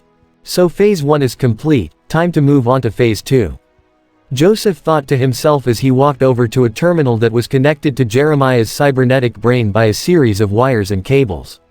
He began to type away and input a special program of his own design. One that could start a domino effect and bring this entire God-forsaken place to the ground. "Don't worry, Jeremiah. You'll regain your free will soon enough. And then, we can take our freedom back." Meanwhile, Shockwave was in his personal laboratory, logging in his latest report. The subject known as Grimlock has returned to the Autobots. His growth as a weapon was far more than I could have anticipated. Once again, he has surprised me, and that surprise has cost us the Dark Knight Headmaster codename Neburos, as well as both Dark Knight's Castor and Pollux Rui Britannia. The Dark Siegfried was irritably damaged, as well as the Dark Galahad, but both Jeremiah Gottwald and VV were recovered. VV's regeneration will negate any means for repairs or restoration, while Gottwald will need to undergo extensive repairs. He ended his report before getting back to work. Before Shockwave proceeded, he decided to overlook the progressions on his latest projects and replayed each of their previous logs in a frequency attuned to only his auditory receptors so nobody else could hear them. Project Log 764. Nemesis project is 89.39% complete. Schematics and frame around Optimus design were simple enough to replicate. The use of the incomplete synthetic energon formula should enable the Nemesis project with physicality that could equal or even surpass Optimus Prime. Note: progress on completion of the synthetic energon formula has come to a standstill. Project will be delayed until time is found to dedicate myself towards its completion. The initial plan for the Nemesis project was to use it as a drone, for no organic individual could handle the physical strain. Even the physical strongest of the Geass Order's subjects Alice and Clara cannot handle it. However, VV's regeneration and immortality may make him a suitable subject, if only his brashness and immaturity could so easily be removed. Project Log 783. The Damocles Initiative stands at 64.125% complete. A project coined by Schneisel and Starscream to devise a station that could deploy multiple long-range weapons of mass destruction to several locations at once. I have dictated the basic construction to the Constructicons with the project being built at New Kaun, under Lord Megatron's supervision. The need for raw supplies exceeds normal standards, and the constant use of them for the war initiative against the Autobots and the Black Knights has hindered construction. Regardless, even with the enemy's constant intervention, Damocles remains hidden from the enemy's eyes and ears. Construction will be slow, but progress has been made. Perhaps the assimilation of the Chinese Federation, Euro-Britannia, and Europea could accelerate construction, if their raw materials are utilized. Project Log 815. I have been unable to return to my lab on Cybertron due to my focus being on matters on Earth. However, with the planet all but barren, the cultivation of the subject has gone undisturbed. As cultivation continues, subtle chemicals and electric pulses are being added to the subject's cerebral cortex that will enable me to control it once it fully awakens. This has been among my most successful projects yet, one that could potentially surpass the destructive capabilities of the rough test subject Grimlock. Project Log 839. I have known Lord Megatron for many cycles before the war. If there is one word I could use to describe my leader, it is ambitious. And this project of his surpasses any and all tasks he has undertaken thus far. I had initially thought it impossible to control Dark Energon, yet Megatron has proven me wrong. But even the utilization of the so-called blood of Unicron pales in comparison to this. Lord Megatron believes the root cause of all conflict is free will, and I agree.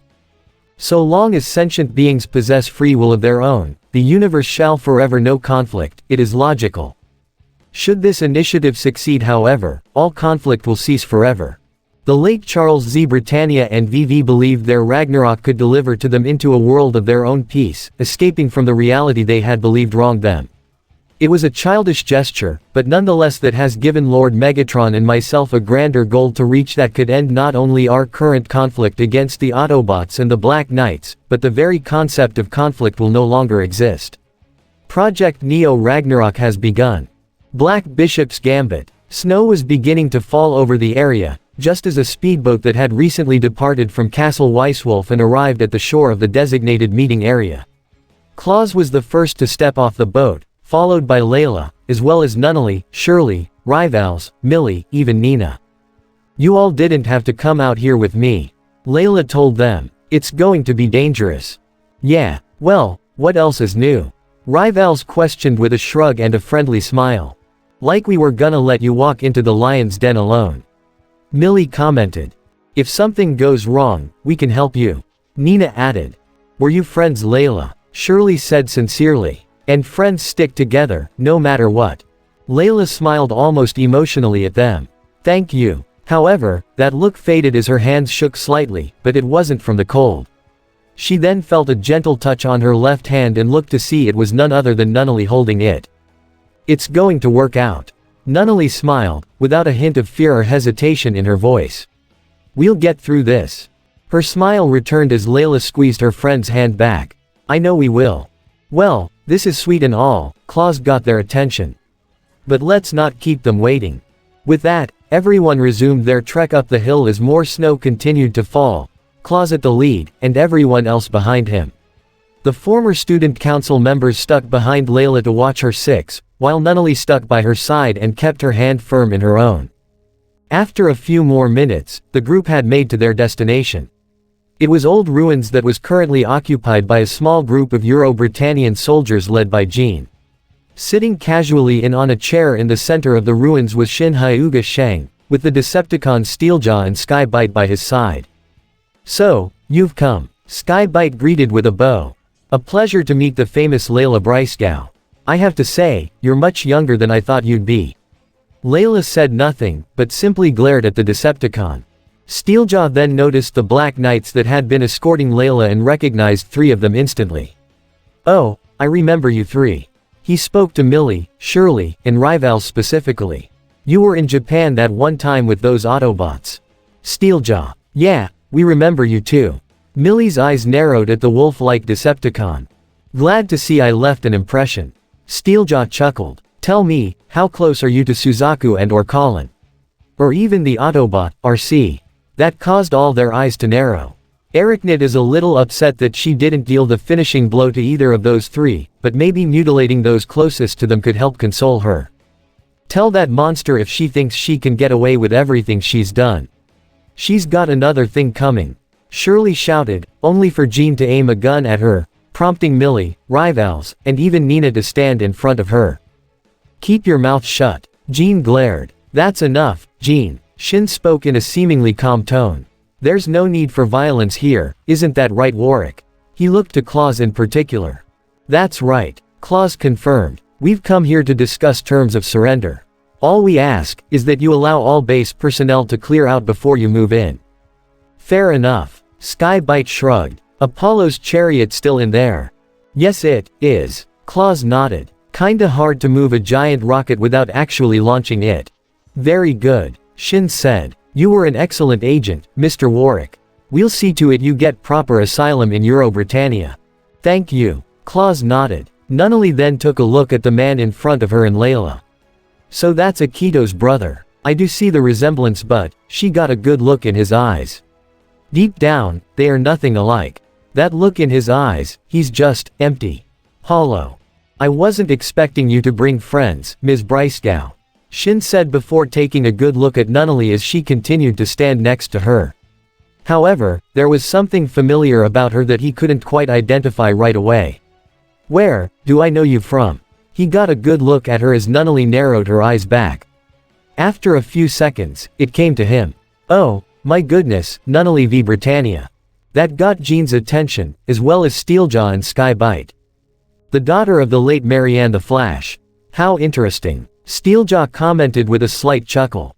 "I thought she died with her brother once Japan was invaded by Britannia." Skybite assumed. "Well, given her brother came back as Zero, it only makes sense that his sister would survive too."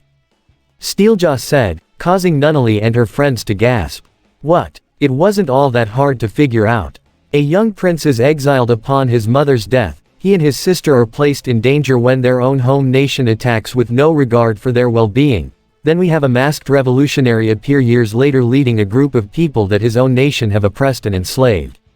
Honestly, why Britannia couldn't figure it out is beyond me. Because they were fools, Shin said. They foolishly believed that nobody among their own ranks could rise against them as they felt everyone supported their philosophy of social Darwinism. It's honestly pathetic, and easy to understand why they were wiped off the map so quickly. And now you're going to do the same to Europia too, right? Nunnally accused. With Zero and our Autobot friends gone, you're going to wipe them out. We may wipe out the nation, but we'll keep the people around. Steeljaw confirmed. Thanks to that little speech of yours, very moving by the way, he spoke to Layla. All the people of Europia see you as their savior. So, once we make an example of you, their will to fight should be all but broken. You have our word, the people of Europia will be spared. Skybite said. But we'll be taking away their freedoms. You make that sound like a good thing. Shirley glared. Oh, and what exactly have you humans done with your freedom? Skybite argued. Hatred, war, oppression, segregation, discrimination, honestly it's a miracle you didn't go extinct by your own hand already. We're doing you guys a favor. Pardon us for not feeling honored. Millie glared as well. If you think humanity is going to go down without a fight. Rivals tried. It's not like they have anyone to unify them together at this point. Shin said. Zero. He's dead. Layla here. She's our prisoner now. Little Nunnally. Even if there are some remnants of the Britannian royal family that remain free, nobody is going to side with them because the rest of the world hated Britannia. Especially after what massacre Princess Euphemia did. That was not Euphy. Nina exclaimed. That was you. She pointed to Steeljaw and Skybite. You Decepticons are the ones who slaughter so many innocent people. Euphy is a kind and loving soul, and you ruined her dream. I said keep your mouth shut. Jean shouted, aiming her gun at Nina, prompting everyone else to stand in between her and in defense of Nina. Speaking of slaughter, Layla glared towards Shin. Lord Hyuga, Akito told me you were his brother. He also told me what you did to his family. What you did to him. HMMP, what of it? Shin questioned, not paying much mind. What of it? Nunnally exclaimed. He was your brother. You murdered his entire family. You tried to murder him. How can you be so cruel? So evil. Oh, so, I'm evil, am I? Shin mused. How the hell are you not evil? Rivals questioned. You're working with the goddamn Decepticons. Ya know. The same guys who destroyed their own home planet. Cybertron's destruction was not our intention. Skybite put in. It still happened, Shirley stated. And that's not even counting every horrible thing Megatron and everyone else did here on Earth. She then glared at Shin directly. The fact that you actually sided with those monsters of your own accord only proves that you're every bit as heartless as they are. Jean smacked the back of her pistol into Shirley's face to knock her down. Shirley, Nunnally exclaimed as Nina and Rivals ran to help you. Say one more word of Lord Hyuga. I dare you. She kept her pistol trained on Shirley and looked ready to pull the trigger, but Millie quickly grabbed Jean by her arm, crossed her own leg over Jean's and flipped her over to knock the pistol out of her hand before kicking it away. Immediately, all the Euro-Britannian soldiers aimed their guns at the group, clicking off their safeties but had not yet opened fire. Well, this escalated quickly. Claus commented as he reached into his coat to grab a hold of his own concealed gun. Skybite looked on with a serious expression, while Steeljaw smirked in amusement. The tense silence was then broken by the sound of Shin's maniacal laughter, something that made Steeljaw smirk even more before he stopped. Even in defeat, you still remain defiant. I can't help but admire that sort of stubbornness. He looked towards Layla and Nunnally. You wish to know why I did what I did back then. I was doing my family and Akito a favor. Humanity by nature is cruel, this world unforgiving, they would have suffered horribly in this life. I showed them a mercy, or at least tried for Akito, but he refused to die. He smiled evilly. But I guess I was able to help him to rest finally, along with your other friends. But don't worry, you'll join them soon enough. Layla knew what was coming and quickly stood in front of Nunnally as Shin activated his Geass. Die. However, the instant he said that, Layla had purposely activated her own Geass, the blue sigil manifesting in her left eye and making contact with Shin's. Instantly, his own power was negated as he felt a force push back against him, causing him to groan in pain as he felt his head and was forced back. What? Lord Hyuga. Jean quickly ran to try and help him. Are you alright? Yes, I'm fine. He tried to straighten himself out. His power was repelled. Steeljaw thought in surprise as he glanced at Layla. Does she have a Geass as well? What sort of power is it? You're wrong. Nunnally spoke to Shin, getting his attention. What was that? He asked upon standing up. There is someone that humanity can unite and rally behind. Someone that can give them hope. Nunnally said as she glanced toward the two Decepticons in front of her. Someone that you have failed to defeat time and time again. Someone who sees and brings out the best in everyone. His name is Optimus Prime. Even if you take over Europia, or even the Chinese Federation, you can't break our spirit. You can't break his spirit. Optimus Prime will stop you. Steeljaw chuckled. I'm looking forward to seeing him try. You'll have to deal with us first before you get to him. A certain voice echoed throughout the air, the very same voice that caused Nunnally, Layla, Rivals, Millie, Shirley, and Nina to all smile with joy and relief, while Shin, Steeljaw, Skybite, Jean, and the Euro-Britannian soldiers looked in shock. What? Steeljaw exclaimed as they all looked up to see the Shinkiro in its black Cybertronian shuttle alt mode flying down through the skies and straight toward them. He sure knows how to make an entrance, doesn't he?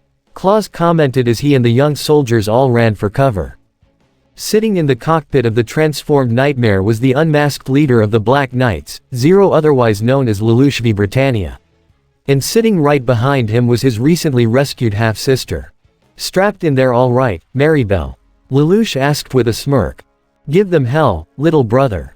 The red-haired princess had an equally devious smirk on her face just as Lelouch opened fire, the transformed Shinkiro blasting its hadron cannons toward the enemy, creating an explosion that blew away the Euro-Britannian soldiers, while Shin and Jean took cover along with Steeljaw and Skybite. Zero. He's alive, Jean exclaimed. That's impossible. He's not the only one.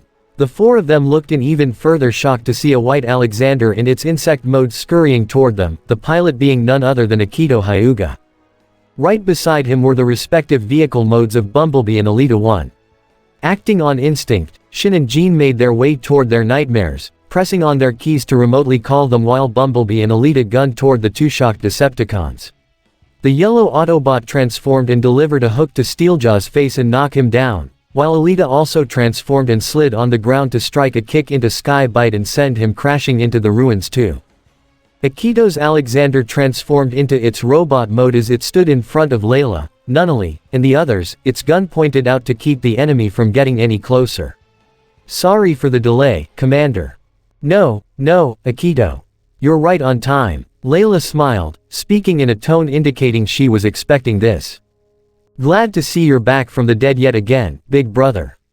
Nunnally said as the Shinkiro transformed and landed beside Akito's Alexander, with Bumblebee and Alita joining them. Is Maribel alright? Yeah, she's right here with me. Lelouch assured. I'm sorry if I made you worry.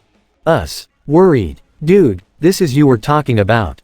Rivals commented. A little second earlier still would have been nice. Millie added. But we're glad you guys made it. Shirley said. And that your plan actually worked. Oh, you have no idea. Lelouch couldn't hide his smirk. Plan. They planned this. Steeljaw thought in surprise as he suddenly got a communication alert from Thunderhoof.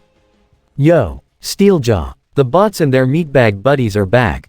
Meanwhile, the small army that comprised of what seemed the entirety of the Holy Order of Michael, being led by Steeljaw's pack, had entered a large clearing to see three hovering nightmares a couple hundred meters in front of them.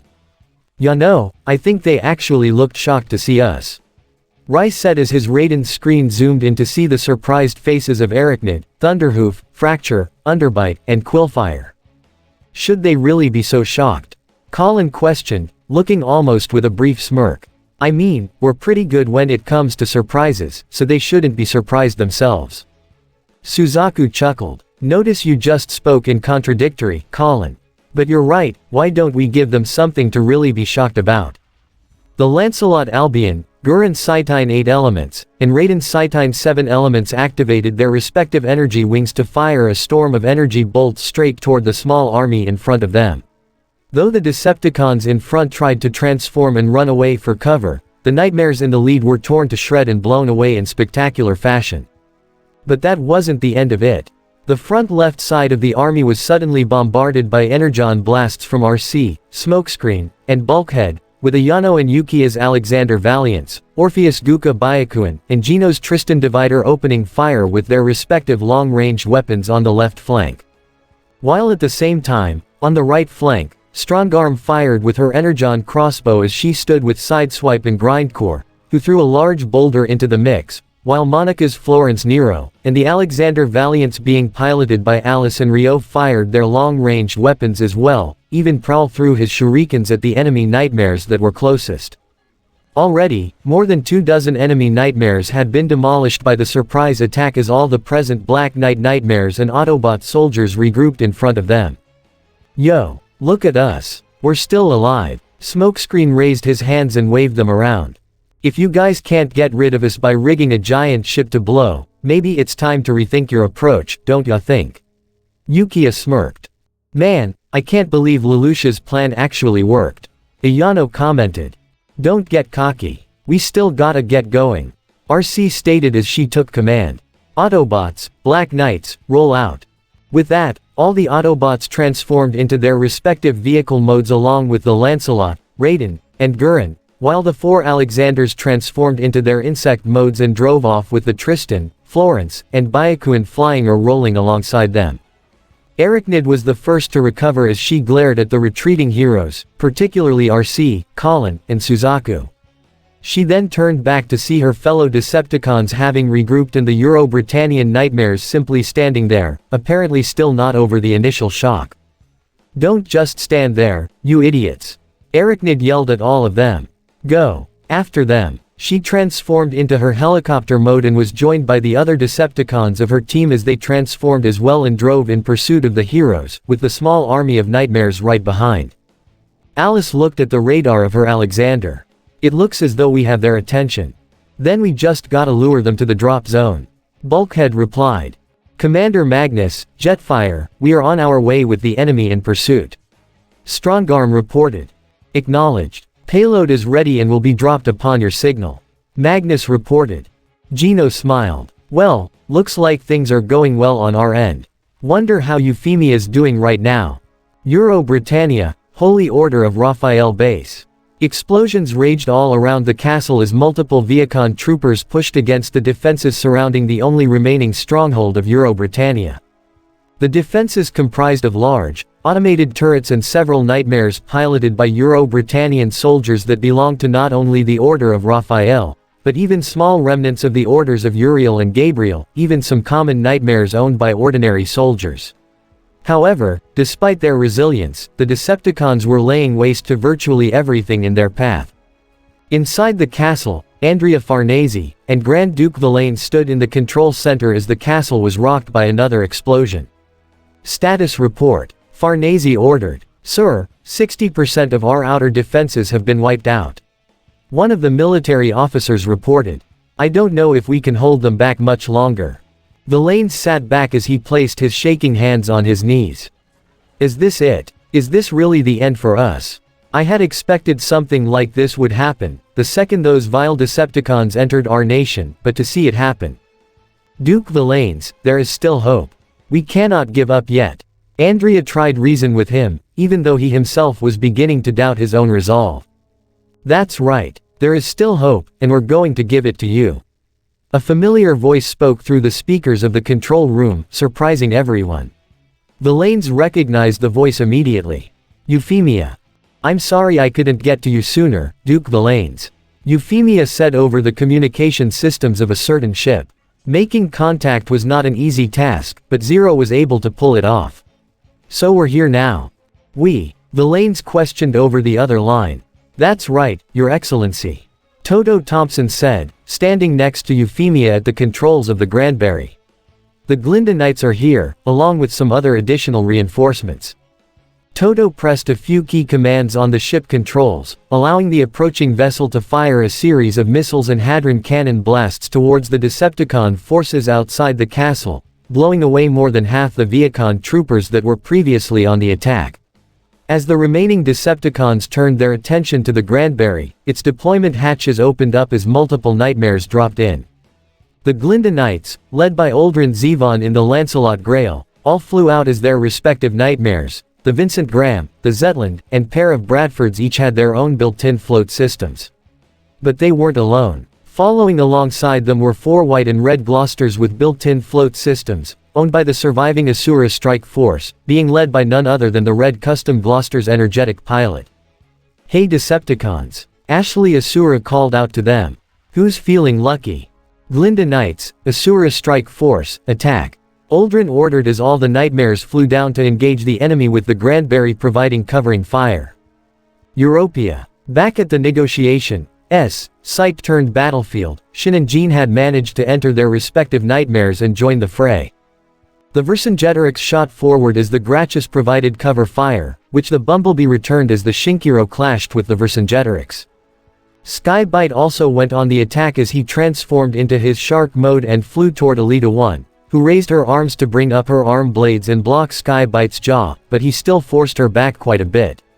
Bumblebee and Akito's Alexander remained close to Layla and the others and shot towards the Grachus and Steeljaw as they hid behind cover by the ruins. How is this even possible? Steeljaw thought to himself. How could they have planned this? Even if they somehow survived the ship explosion, they couldn't have possibly known where and when to strike unless. Steeljaw's optics widened as realization set in. He peered out from cover to glare at humans. "I have to admit Warwick, I'm impressed. You've made a convincing triple agent." Claus chuckled with a shrug. "Oh, I wouldn't say that. It was more of a spur-of-the-moment kind of thing." Flashback. A few hours before the operation of the Gallia Grande began, Claus Warwick sat in his office as he worked with a special code machine that would send crucial information to the Euro-Britannian forces. However, as he was about to send the information, "It's always the one you least suspect." That caused Claus to gasp in surprise as he glanced toward the open window to see Prowl, having turned himself invisible via holographic projection, reveal himself as he hung upside down from the roof. "Well, you're pretty quiet for a giant transforming robot," Claus commented. Prowl was trained in a Cybertronian stealth art that is similar to Earth ninjutsu. Orpheus Zevon walked into the room. That kind of skill, along with certain intelligence, can help you discover quite a few unexpected things. "Like how you've been acting as a spy for Euro-Britannia," Prowl said. For one of the few moments in his life, Klaus's smile vanished as he sat down with a defeated sigh. "Well, no point denying it now. Yes, I'm a spy for Euro-Britannia. I've already slipped them the information of our base's location, as well as Apollo's chariot. So, go ahead, turn me in. Let me stand trial or a firing squad or whatever it is you do. Heck, pull a gun on me and just shoot me right here and now." However, neither Prowl nor Orpheus made such a move. "The last thing we want is to make your daughter an orphan," Prowl said, catching Klaus's attention once more. "Before joining the Black Knights and the Autobots, I was part of a group called Peace Mark," Orpheus revealed. "We had connections worldwide, and those kinds of connections make it easier to find information that is normally difficult to find, or that people try so hard to bury. Shortly after your divorce from your wife, you gained custody of your daughter," Prowl began. "But she was diagnosed with a special form of cancer, the kind that you don't really get better from. You needed money for her treatment, and Euro-Britannia offered you not only the necessary money, but even access to their more advanced medical materials that should help her. That's why you became a spy. You've done your homework," Klaus said, making no effort to deny it as he stood up and faced the wall, with neither of them seeing his face. "Yeah, I sold out my comrades, my friends, my country, all for the sake of my own daughter who doesn't even have a guarantee of living these next few years." Though they couldn't see his face, they could tell from his body language that he was more than a little devastated, and neither of them could blame him. This was his daughter, and the chances of her surviving her condition, even with advanced Britannian medical science, was far too slim. "So, like I said, do whatever you want with me," Klaus said, still keeping his back turned. But for what it's worth, I hope you guys manage to pull it off. Even though world peace is more like a pipe dream than anything else. Orpheus smirked as he looked towards Prowl, who had his own smile as well. Your daughter is currently being treated at St. Anne-Marie's in Paris, correct? Prowl asked. Yes. Claus turned around with a curious expression. Well, once this whole battle is done, we can have her relocated to our base. Orpheus revealed, causing Claus to look at them with shocked expressions. The Autobots are a little less stingy at sharing their technology with us than the Decepticons. And after 6 months, we've gained a good enough understanding that we can apply some of their medical advances to humans. So, I'm sure we can not only give her proper treatment, but even a cure. Claus did not expect to hear something like that. And given that you have a means to send coded messages to the enemy, perhaps we can use that to orchestrate a little surprise of our own. Prowl said, we may have a chance to catch them off guard and perhaps even score a decisive victory. What are you? Claus stuttered. We're giving you a second chance, Claus. Orpheus said, a chance to do the right thing. You can not only help all the people here that you see as friends, but also save your daughter, and even give her a hero to look up to. Why are you doing this? Claus questioned, losing his composure. I betrayed you. I sold all of you out. I'm a spineless coward. A hero. Me. What in the actual hell makes you think I could ever be something like that? Huh? He questioned as he shook Orpheus by the shoulders. However, Orpheus remained completely unfazed. See, that's where you're wrong. If you were doing it for money or your own safety, you'd already be behind bars right now. But you're not doing it for you. You're doing it for someone you love, and believe me, more than a few people in our alliance, be they Autobot or human, know exactly what that's like, and I'm no exception. Sometimes we do the wrong things, for the right reasons. Prowl added, and that's worth giving a second chance. Granted, Ultra Magnus may not be too happy with it initially, however if you manage to own up to it, and even offer some inside information, he'd be more willing to accept it. At the very least, he'll postpone any judgments until the crisis has been averted. And even then, I'm sure Layla and Zero would still be willing to give you a chance. Orpheus put in. Layla doesn't seem like the type to hold onto a grudge, and Zero knows what it's like to cross a few lines for someone you love. Claus backed away slightly, in a state of shock and disbelief.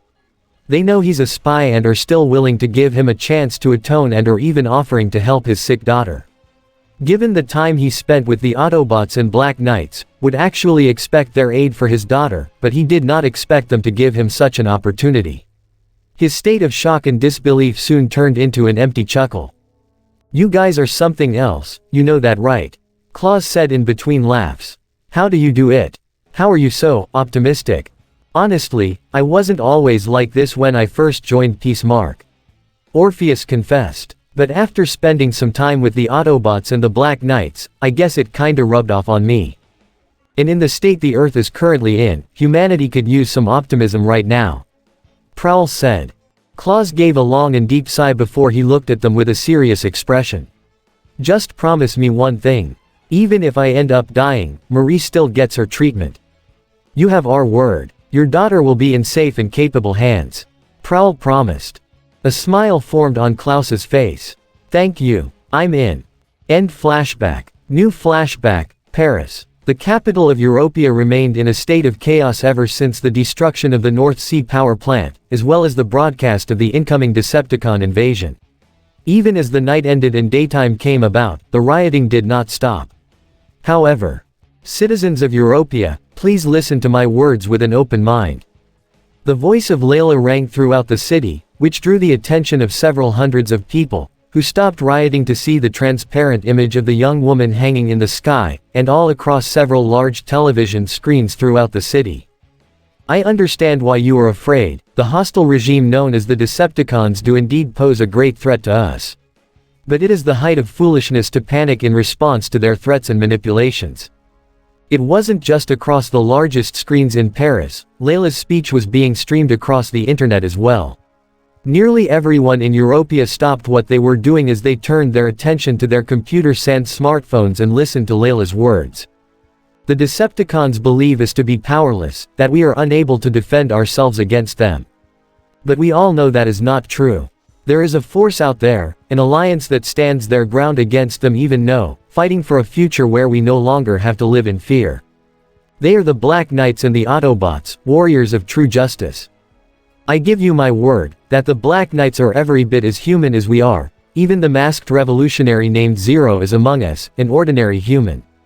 Yet despite that, they chose to take a stand and fight alongside the Autobots, not as subserviates but as equals. They are a brotherhood that sees the best in our people as a whole and are prepared to lay their lives down for each and every one of us, and they are not alone. I lead a European military unit covertly that has been battling Euro-Britannia, but we have now joined forces with the Black Knight Autobot Alliance in their struggle against the Decepticons. During our time together, I have seen that people from all ethnicities are included in their ranks. Japanese, European, Chinese, even former Britannians. My unit also comprises of the Japanese, the very same people that our government has kept in internment camps out of fear. First that fear was of the Britannian Empire, now it is fear of the Decepticons. It is true that the Decepticons have all but eliminated Britannia, but humanity still has a chance. For decades, the people of our world have been divided by war, prejudice, and hatred. And if the actions of the Decepticons continue to feed our fear, then there is no hope. Not just for Europea, but the entire planet. Why do we continue to hurt one another? Why must we find solace in the demonizing and pain of others? We can no longer allow ourselves to be ruled by hate. We can no longer be defined by our petty differences. We may all come from different places, practice different cultures, see the world from very different perspectives, but it's our differences that make us strong. Now is the time to come together despite our differences. Now is the time to work alongside the people who spill their blood and energon for our sakes. Even if they come from a different planet, the Autobots are people just like the Black Knights that fight alongside them.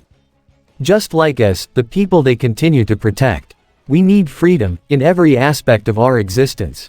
I have every confidence that the Decepticons will be defeated, but if our world is to have a peaceful future, we must be willing to take responsibility for every action we take, both good and bad. My father, Brado von Breisgau, always believed that a future of peace and equality was a future worth striving toward. So I will not give up. I'll stand alongside Zero and Optimus Prime and face the darkness with them. My name is Layla Breisgau, and I pledge my full support toward the Autobot Black Knight Alliance and the cause they fight for. Please join me in our struggle. Freedom is the right of all sentient beings, and we must stand to preserve that freedom for each and every one of us. For every man, woman, and child that occupies this earth. With that declaration, it was as if Europea came to a halt. All the people looked toward the image of the young woman with surprise and awe. Is that really Breisgau's daughter? Is she really working with the Black Knights and the Autobots? The daughter of the assembly man, working with Zero and Optimus Prime. As the awe increased among the people of Paris, one man shouted her name as he raised his fist in support. Layla Breisgau. Soon, everyone else around him followed. Layla Breisgau. Layla Breisgau. Layla Breisgau. Layla Breisgau. But it is not just her. One woman shouted. We all thought Zero was dead, but he has returned. He and that Autobot, Optimus Prime, have stood against Britannia from the beginning, and even now they continue to fight for us. Then we must give them our support as well. Zero. They all shouted and praised as well.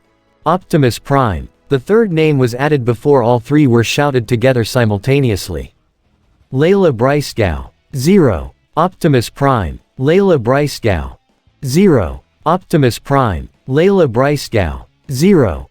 Optimus Prime. Layla Breisgau. Zero. Optimus Prime.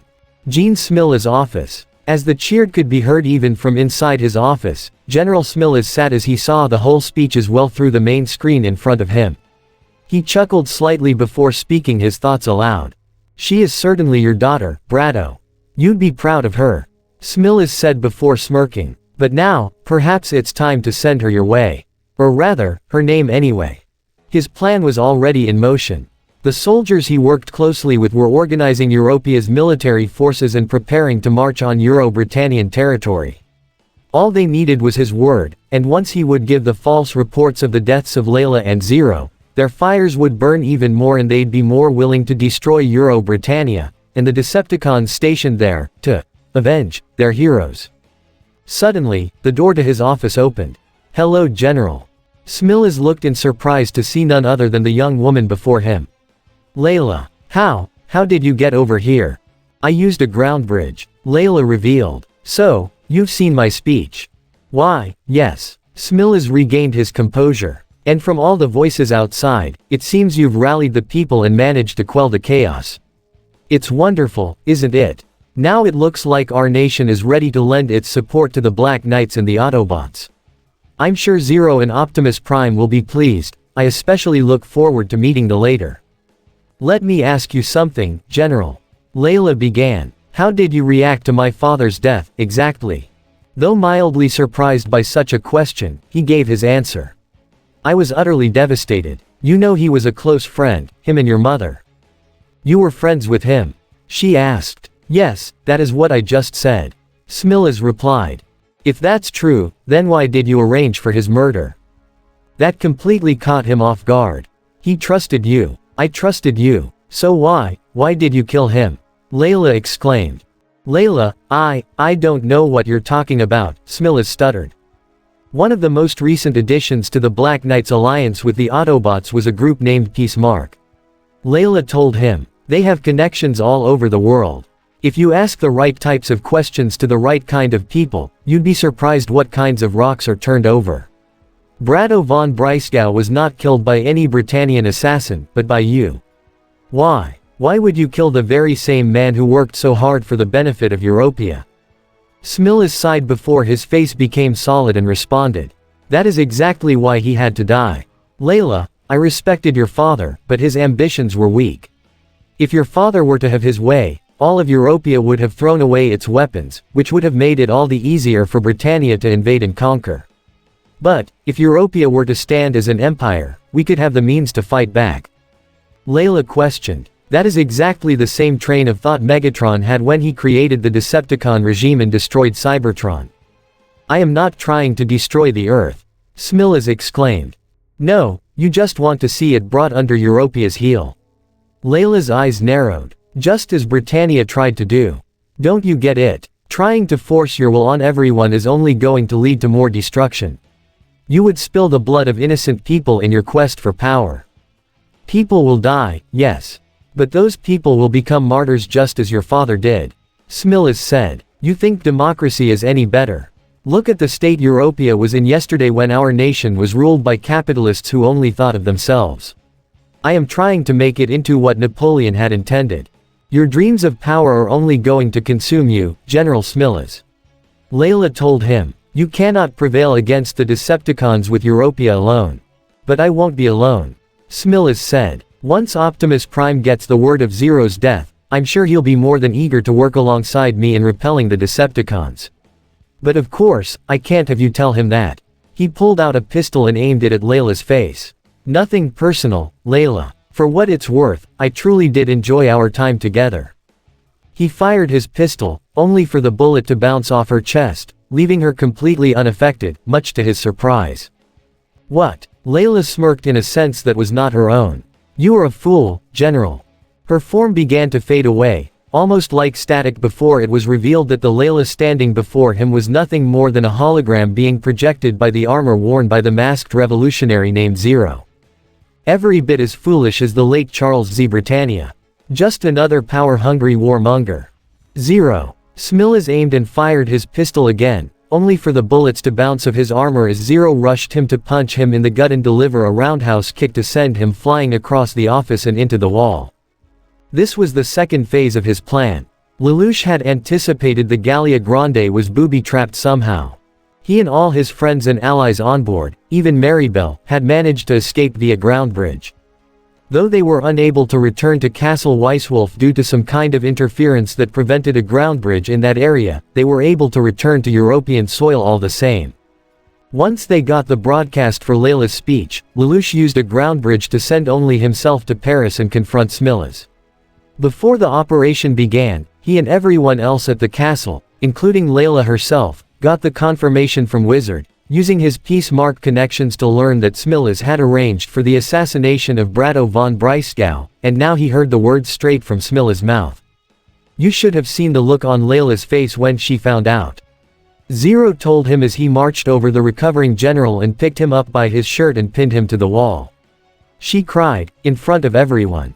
Even the other WZERO officers and soldiers reacted in shock and disgust. I even saw that same look on Akito. Layla trusted you, she even saw you as family, and you betrayed her. Just the thought of that makes me sick to my stomach. He really did know what that was like. To be betrayed by someone you trusted and respected, someone you even saw as family. It was a pain he did not wish on anyone. And it was clear that even now, Smillas had no show of remorse for his own actions. You can't kill me. Smillas stuttered. I lead Europea's military. If you kill me, or even expose me, you risk sending the entire country into chaos again. Do you really think that foolish girl can lead Europea into the future? A future of peace and freedom with the rest of the world. Yes, I do, Zero said without a hint of hesitation. Oh, and for the record, even if your plan did succeed, you could never fool Optimus Prime. He would see through your facade like glass.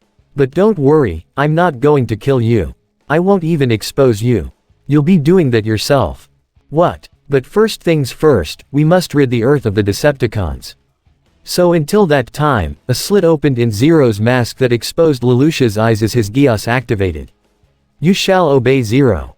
The red sigil flew from Lelouch's eyes and straight into Smilla's. The command overrode his brainwave patterns as a red ring formed in Smilla's eyes just as Lelouch set him down. As you wish, Zero. What do you command? The Geass Smillas asked with a bow. You are going to help us in our struggle against the Decepticons. Zero began. And once we're certain they are defeated and the conflict ended, you will confess your crimes before the populace and turn yourself in to face proper judgment. Of course. Smillas nodded. So, how shall we proceed? Tell me everything that is going on right now with Europea's military. We don't have much time. Zero demanded. End flashback. Present time. General Smillas, still under the command of Zero's Geass, stood in the military command center with his officers working at their stations when one of them got an alert. General, we seem to be receiving a transmission.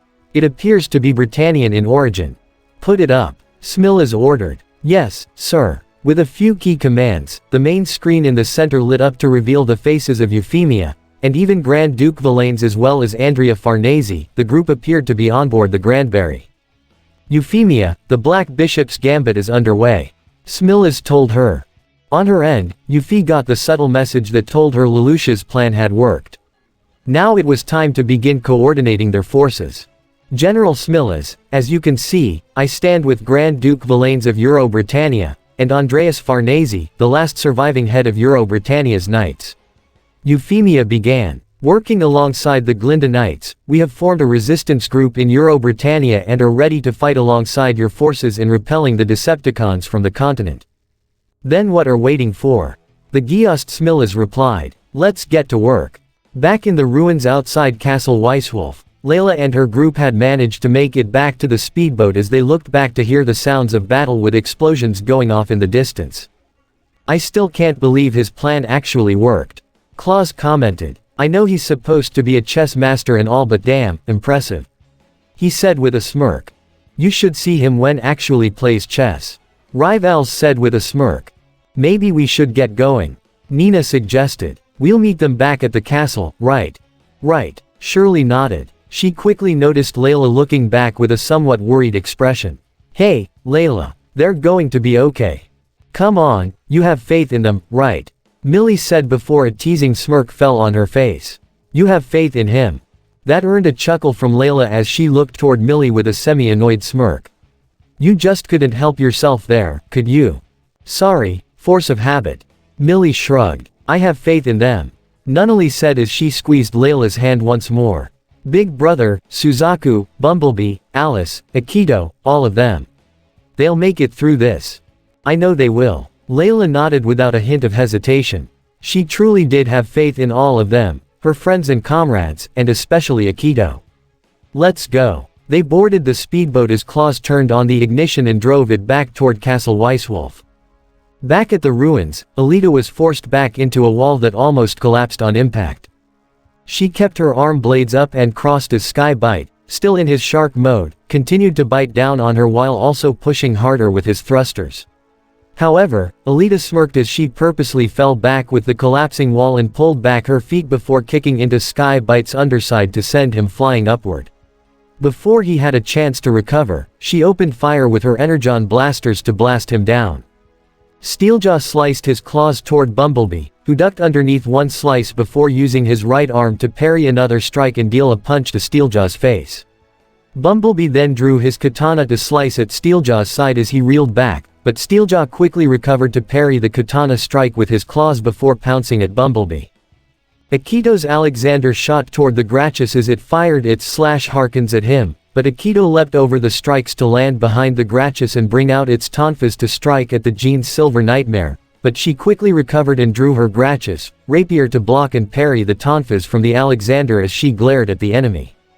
Shin drove his Vercingetorix straight towards Zero's Shinkiro and tried to bring its massive and complex blade down onto it, but the Shinkiro clapped its hands, with the blade in between, and kept it from coming down.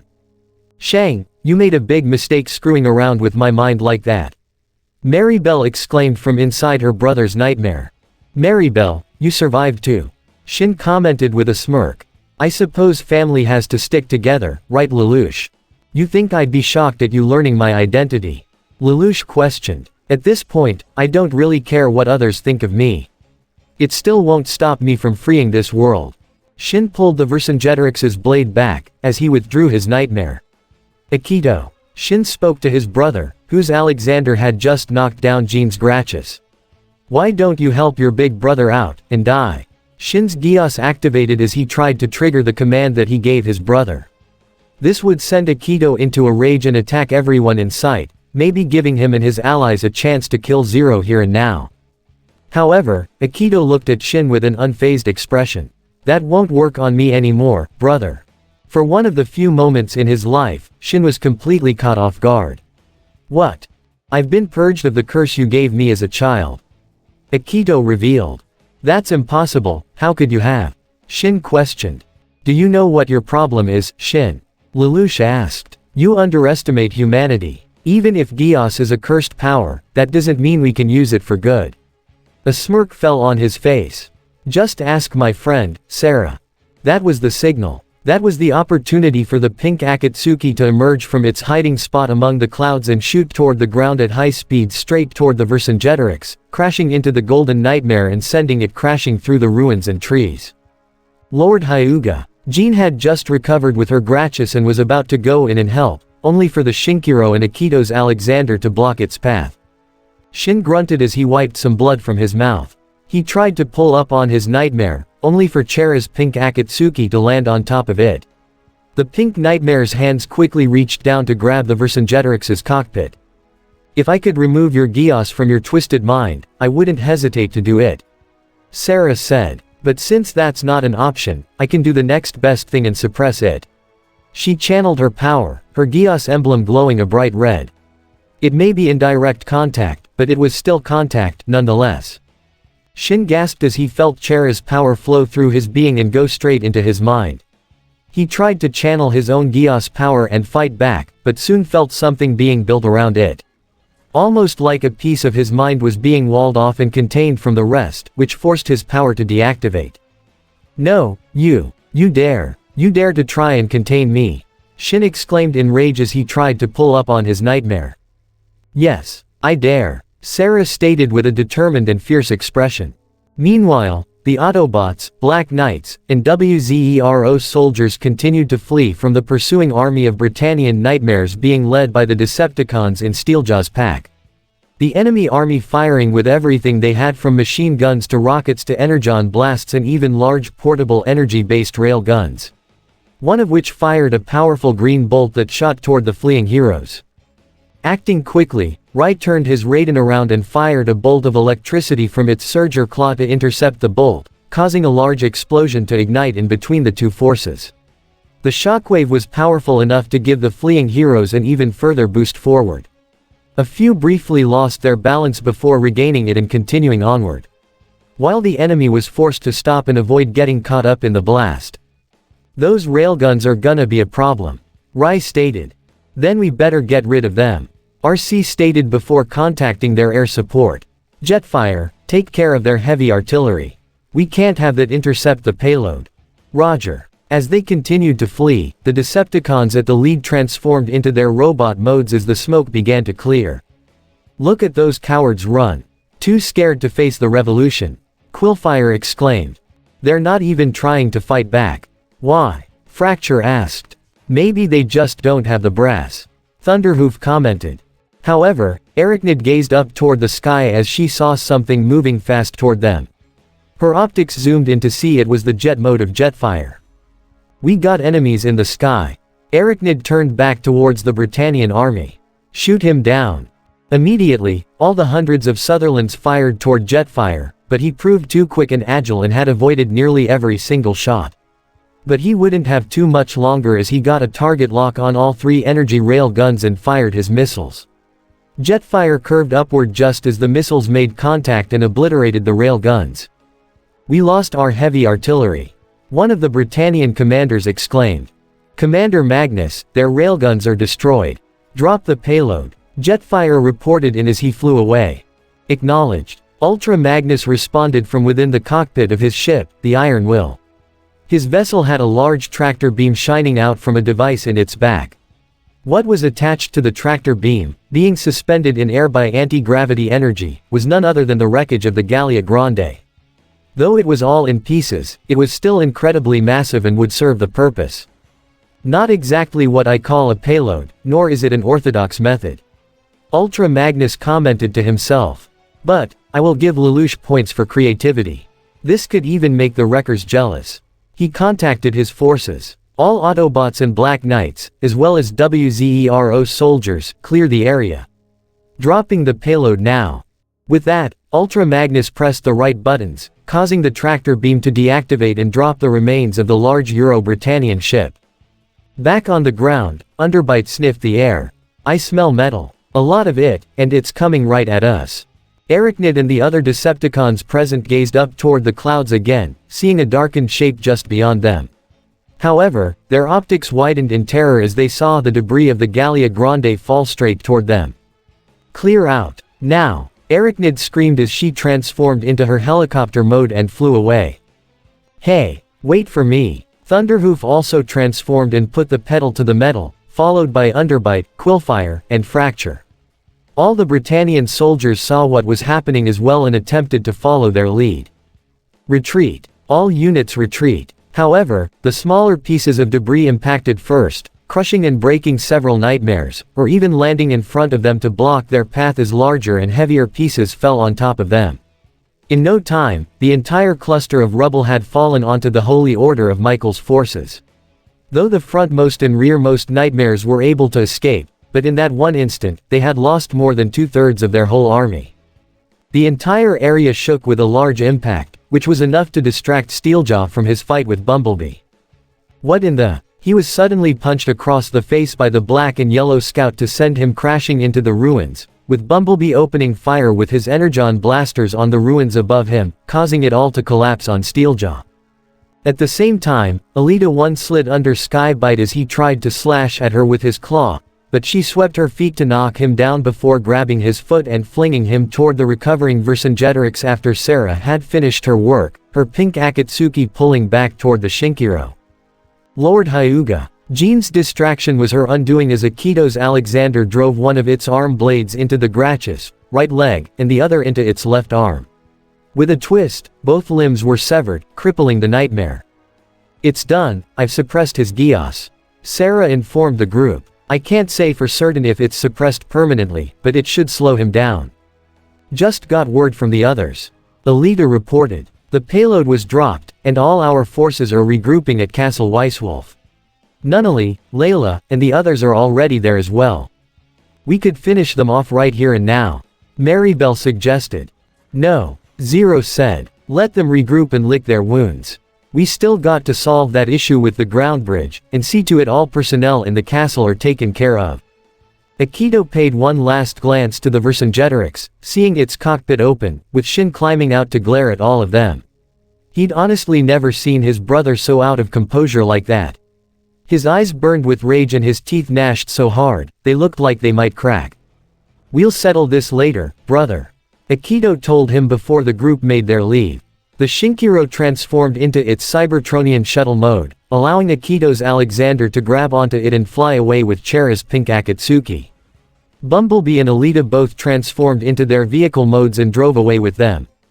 As Steeljaw and Skybite both recovered, they and Shin got multiple reports from their forces about the damage they sustained from the enemy's surprise attack. Jean also got out of her Grachus and tried to help her commanding officer. Lord Hyuga, are you alright? However, as she got to him, Shin smacked the back of his fist into her face, knocking her down as she looked to him in emotional shock, while Shin looked as though he was about to murder someone. Steeljaw felt himself in a similar state of rage, so much so that he began to shout in the direction of his retreating enemies. This isn't over. I will tear you to ribbons, Zero. You and everyone else you call a friend and comrade. That castle shall be your tomb. Steeljaw's rant was finished with a powerful wolf-like howl that echoed throughout the sky. The transformed Shinkiro flew alongside Chera's pink Akatsuki with Akito's Alexander still hanging onto the former. They were soon joined by the Gurren, Lancelot, Raiden, Tristian Divider, Florence Nero, and Byakuin, along with Jetfire's jet mode and the Iron Will piloted by Ultra Magnus. As they flew over the lake, the vehicle modes of Bumblebee and Alita 1 drove underwater and were regrouped and joined by those of RC, Bulkhead, Smokescreen, Sideswipe, Prowl, Strongarm, and Grindcore, and even the insect modes of the Alexander Valiants piloted by Ryo, Ayano, Yukiya, and Alice, their nightmares fully capable of submerging underwater thanks to Jetfire's modifications. Though they couldn't see each other's faces at the moment, everyone could feel each other's smiles, knowing the victory they just pulled off. Even Akito couldn't help himself but smile. Lelouch, you are something else, you know that right? Maribel commented with a smile as she sat behind her half-brother. So, I've been told. Lelouch replied as he looked to see they were approaching Castle Weisswolf. Nunnally, Layla, Shirley, Rivals, Millie, and Nina were already there with Claus, and were even greeted by Oscar, Anna, and Misty as they all waved their approaching comrades with emotional and excited smiles. Lelouch looked at the screen of his younger sister and saw her smile. Somehow, her smile only grew as she looked his way. It was as if they could see each other's faces despite the circumstances. Unbeknownst to them, Akito and Layla had a similar moment themselves. However, Lelouch's smile faded as a serious expression formed on his face. We may have won now, but it's not over. To the contrary, the battle for Europia has only just begun. And this at the end of Season 2 Part 6 of this What If. Hope you guys like it. Do not forget to leave a comment down below and subscribe to the channel.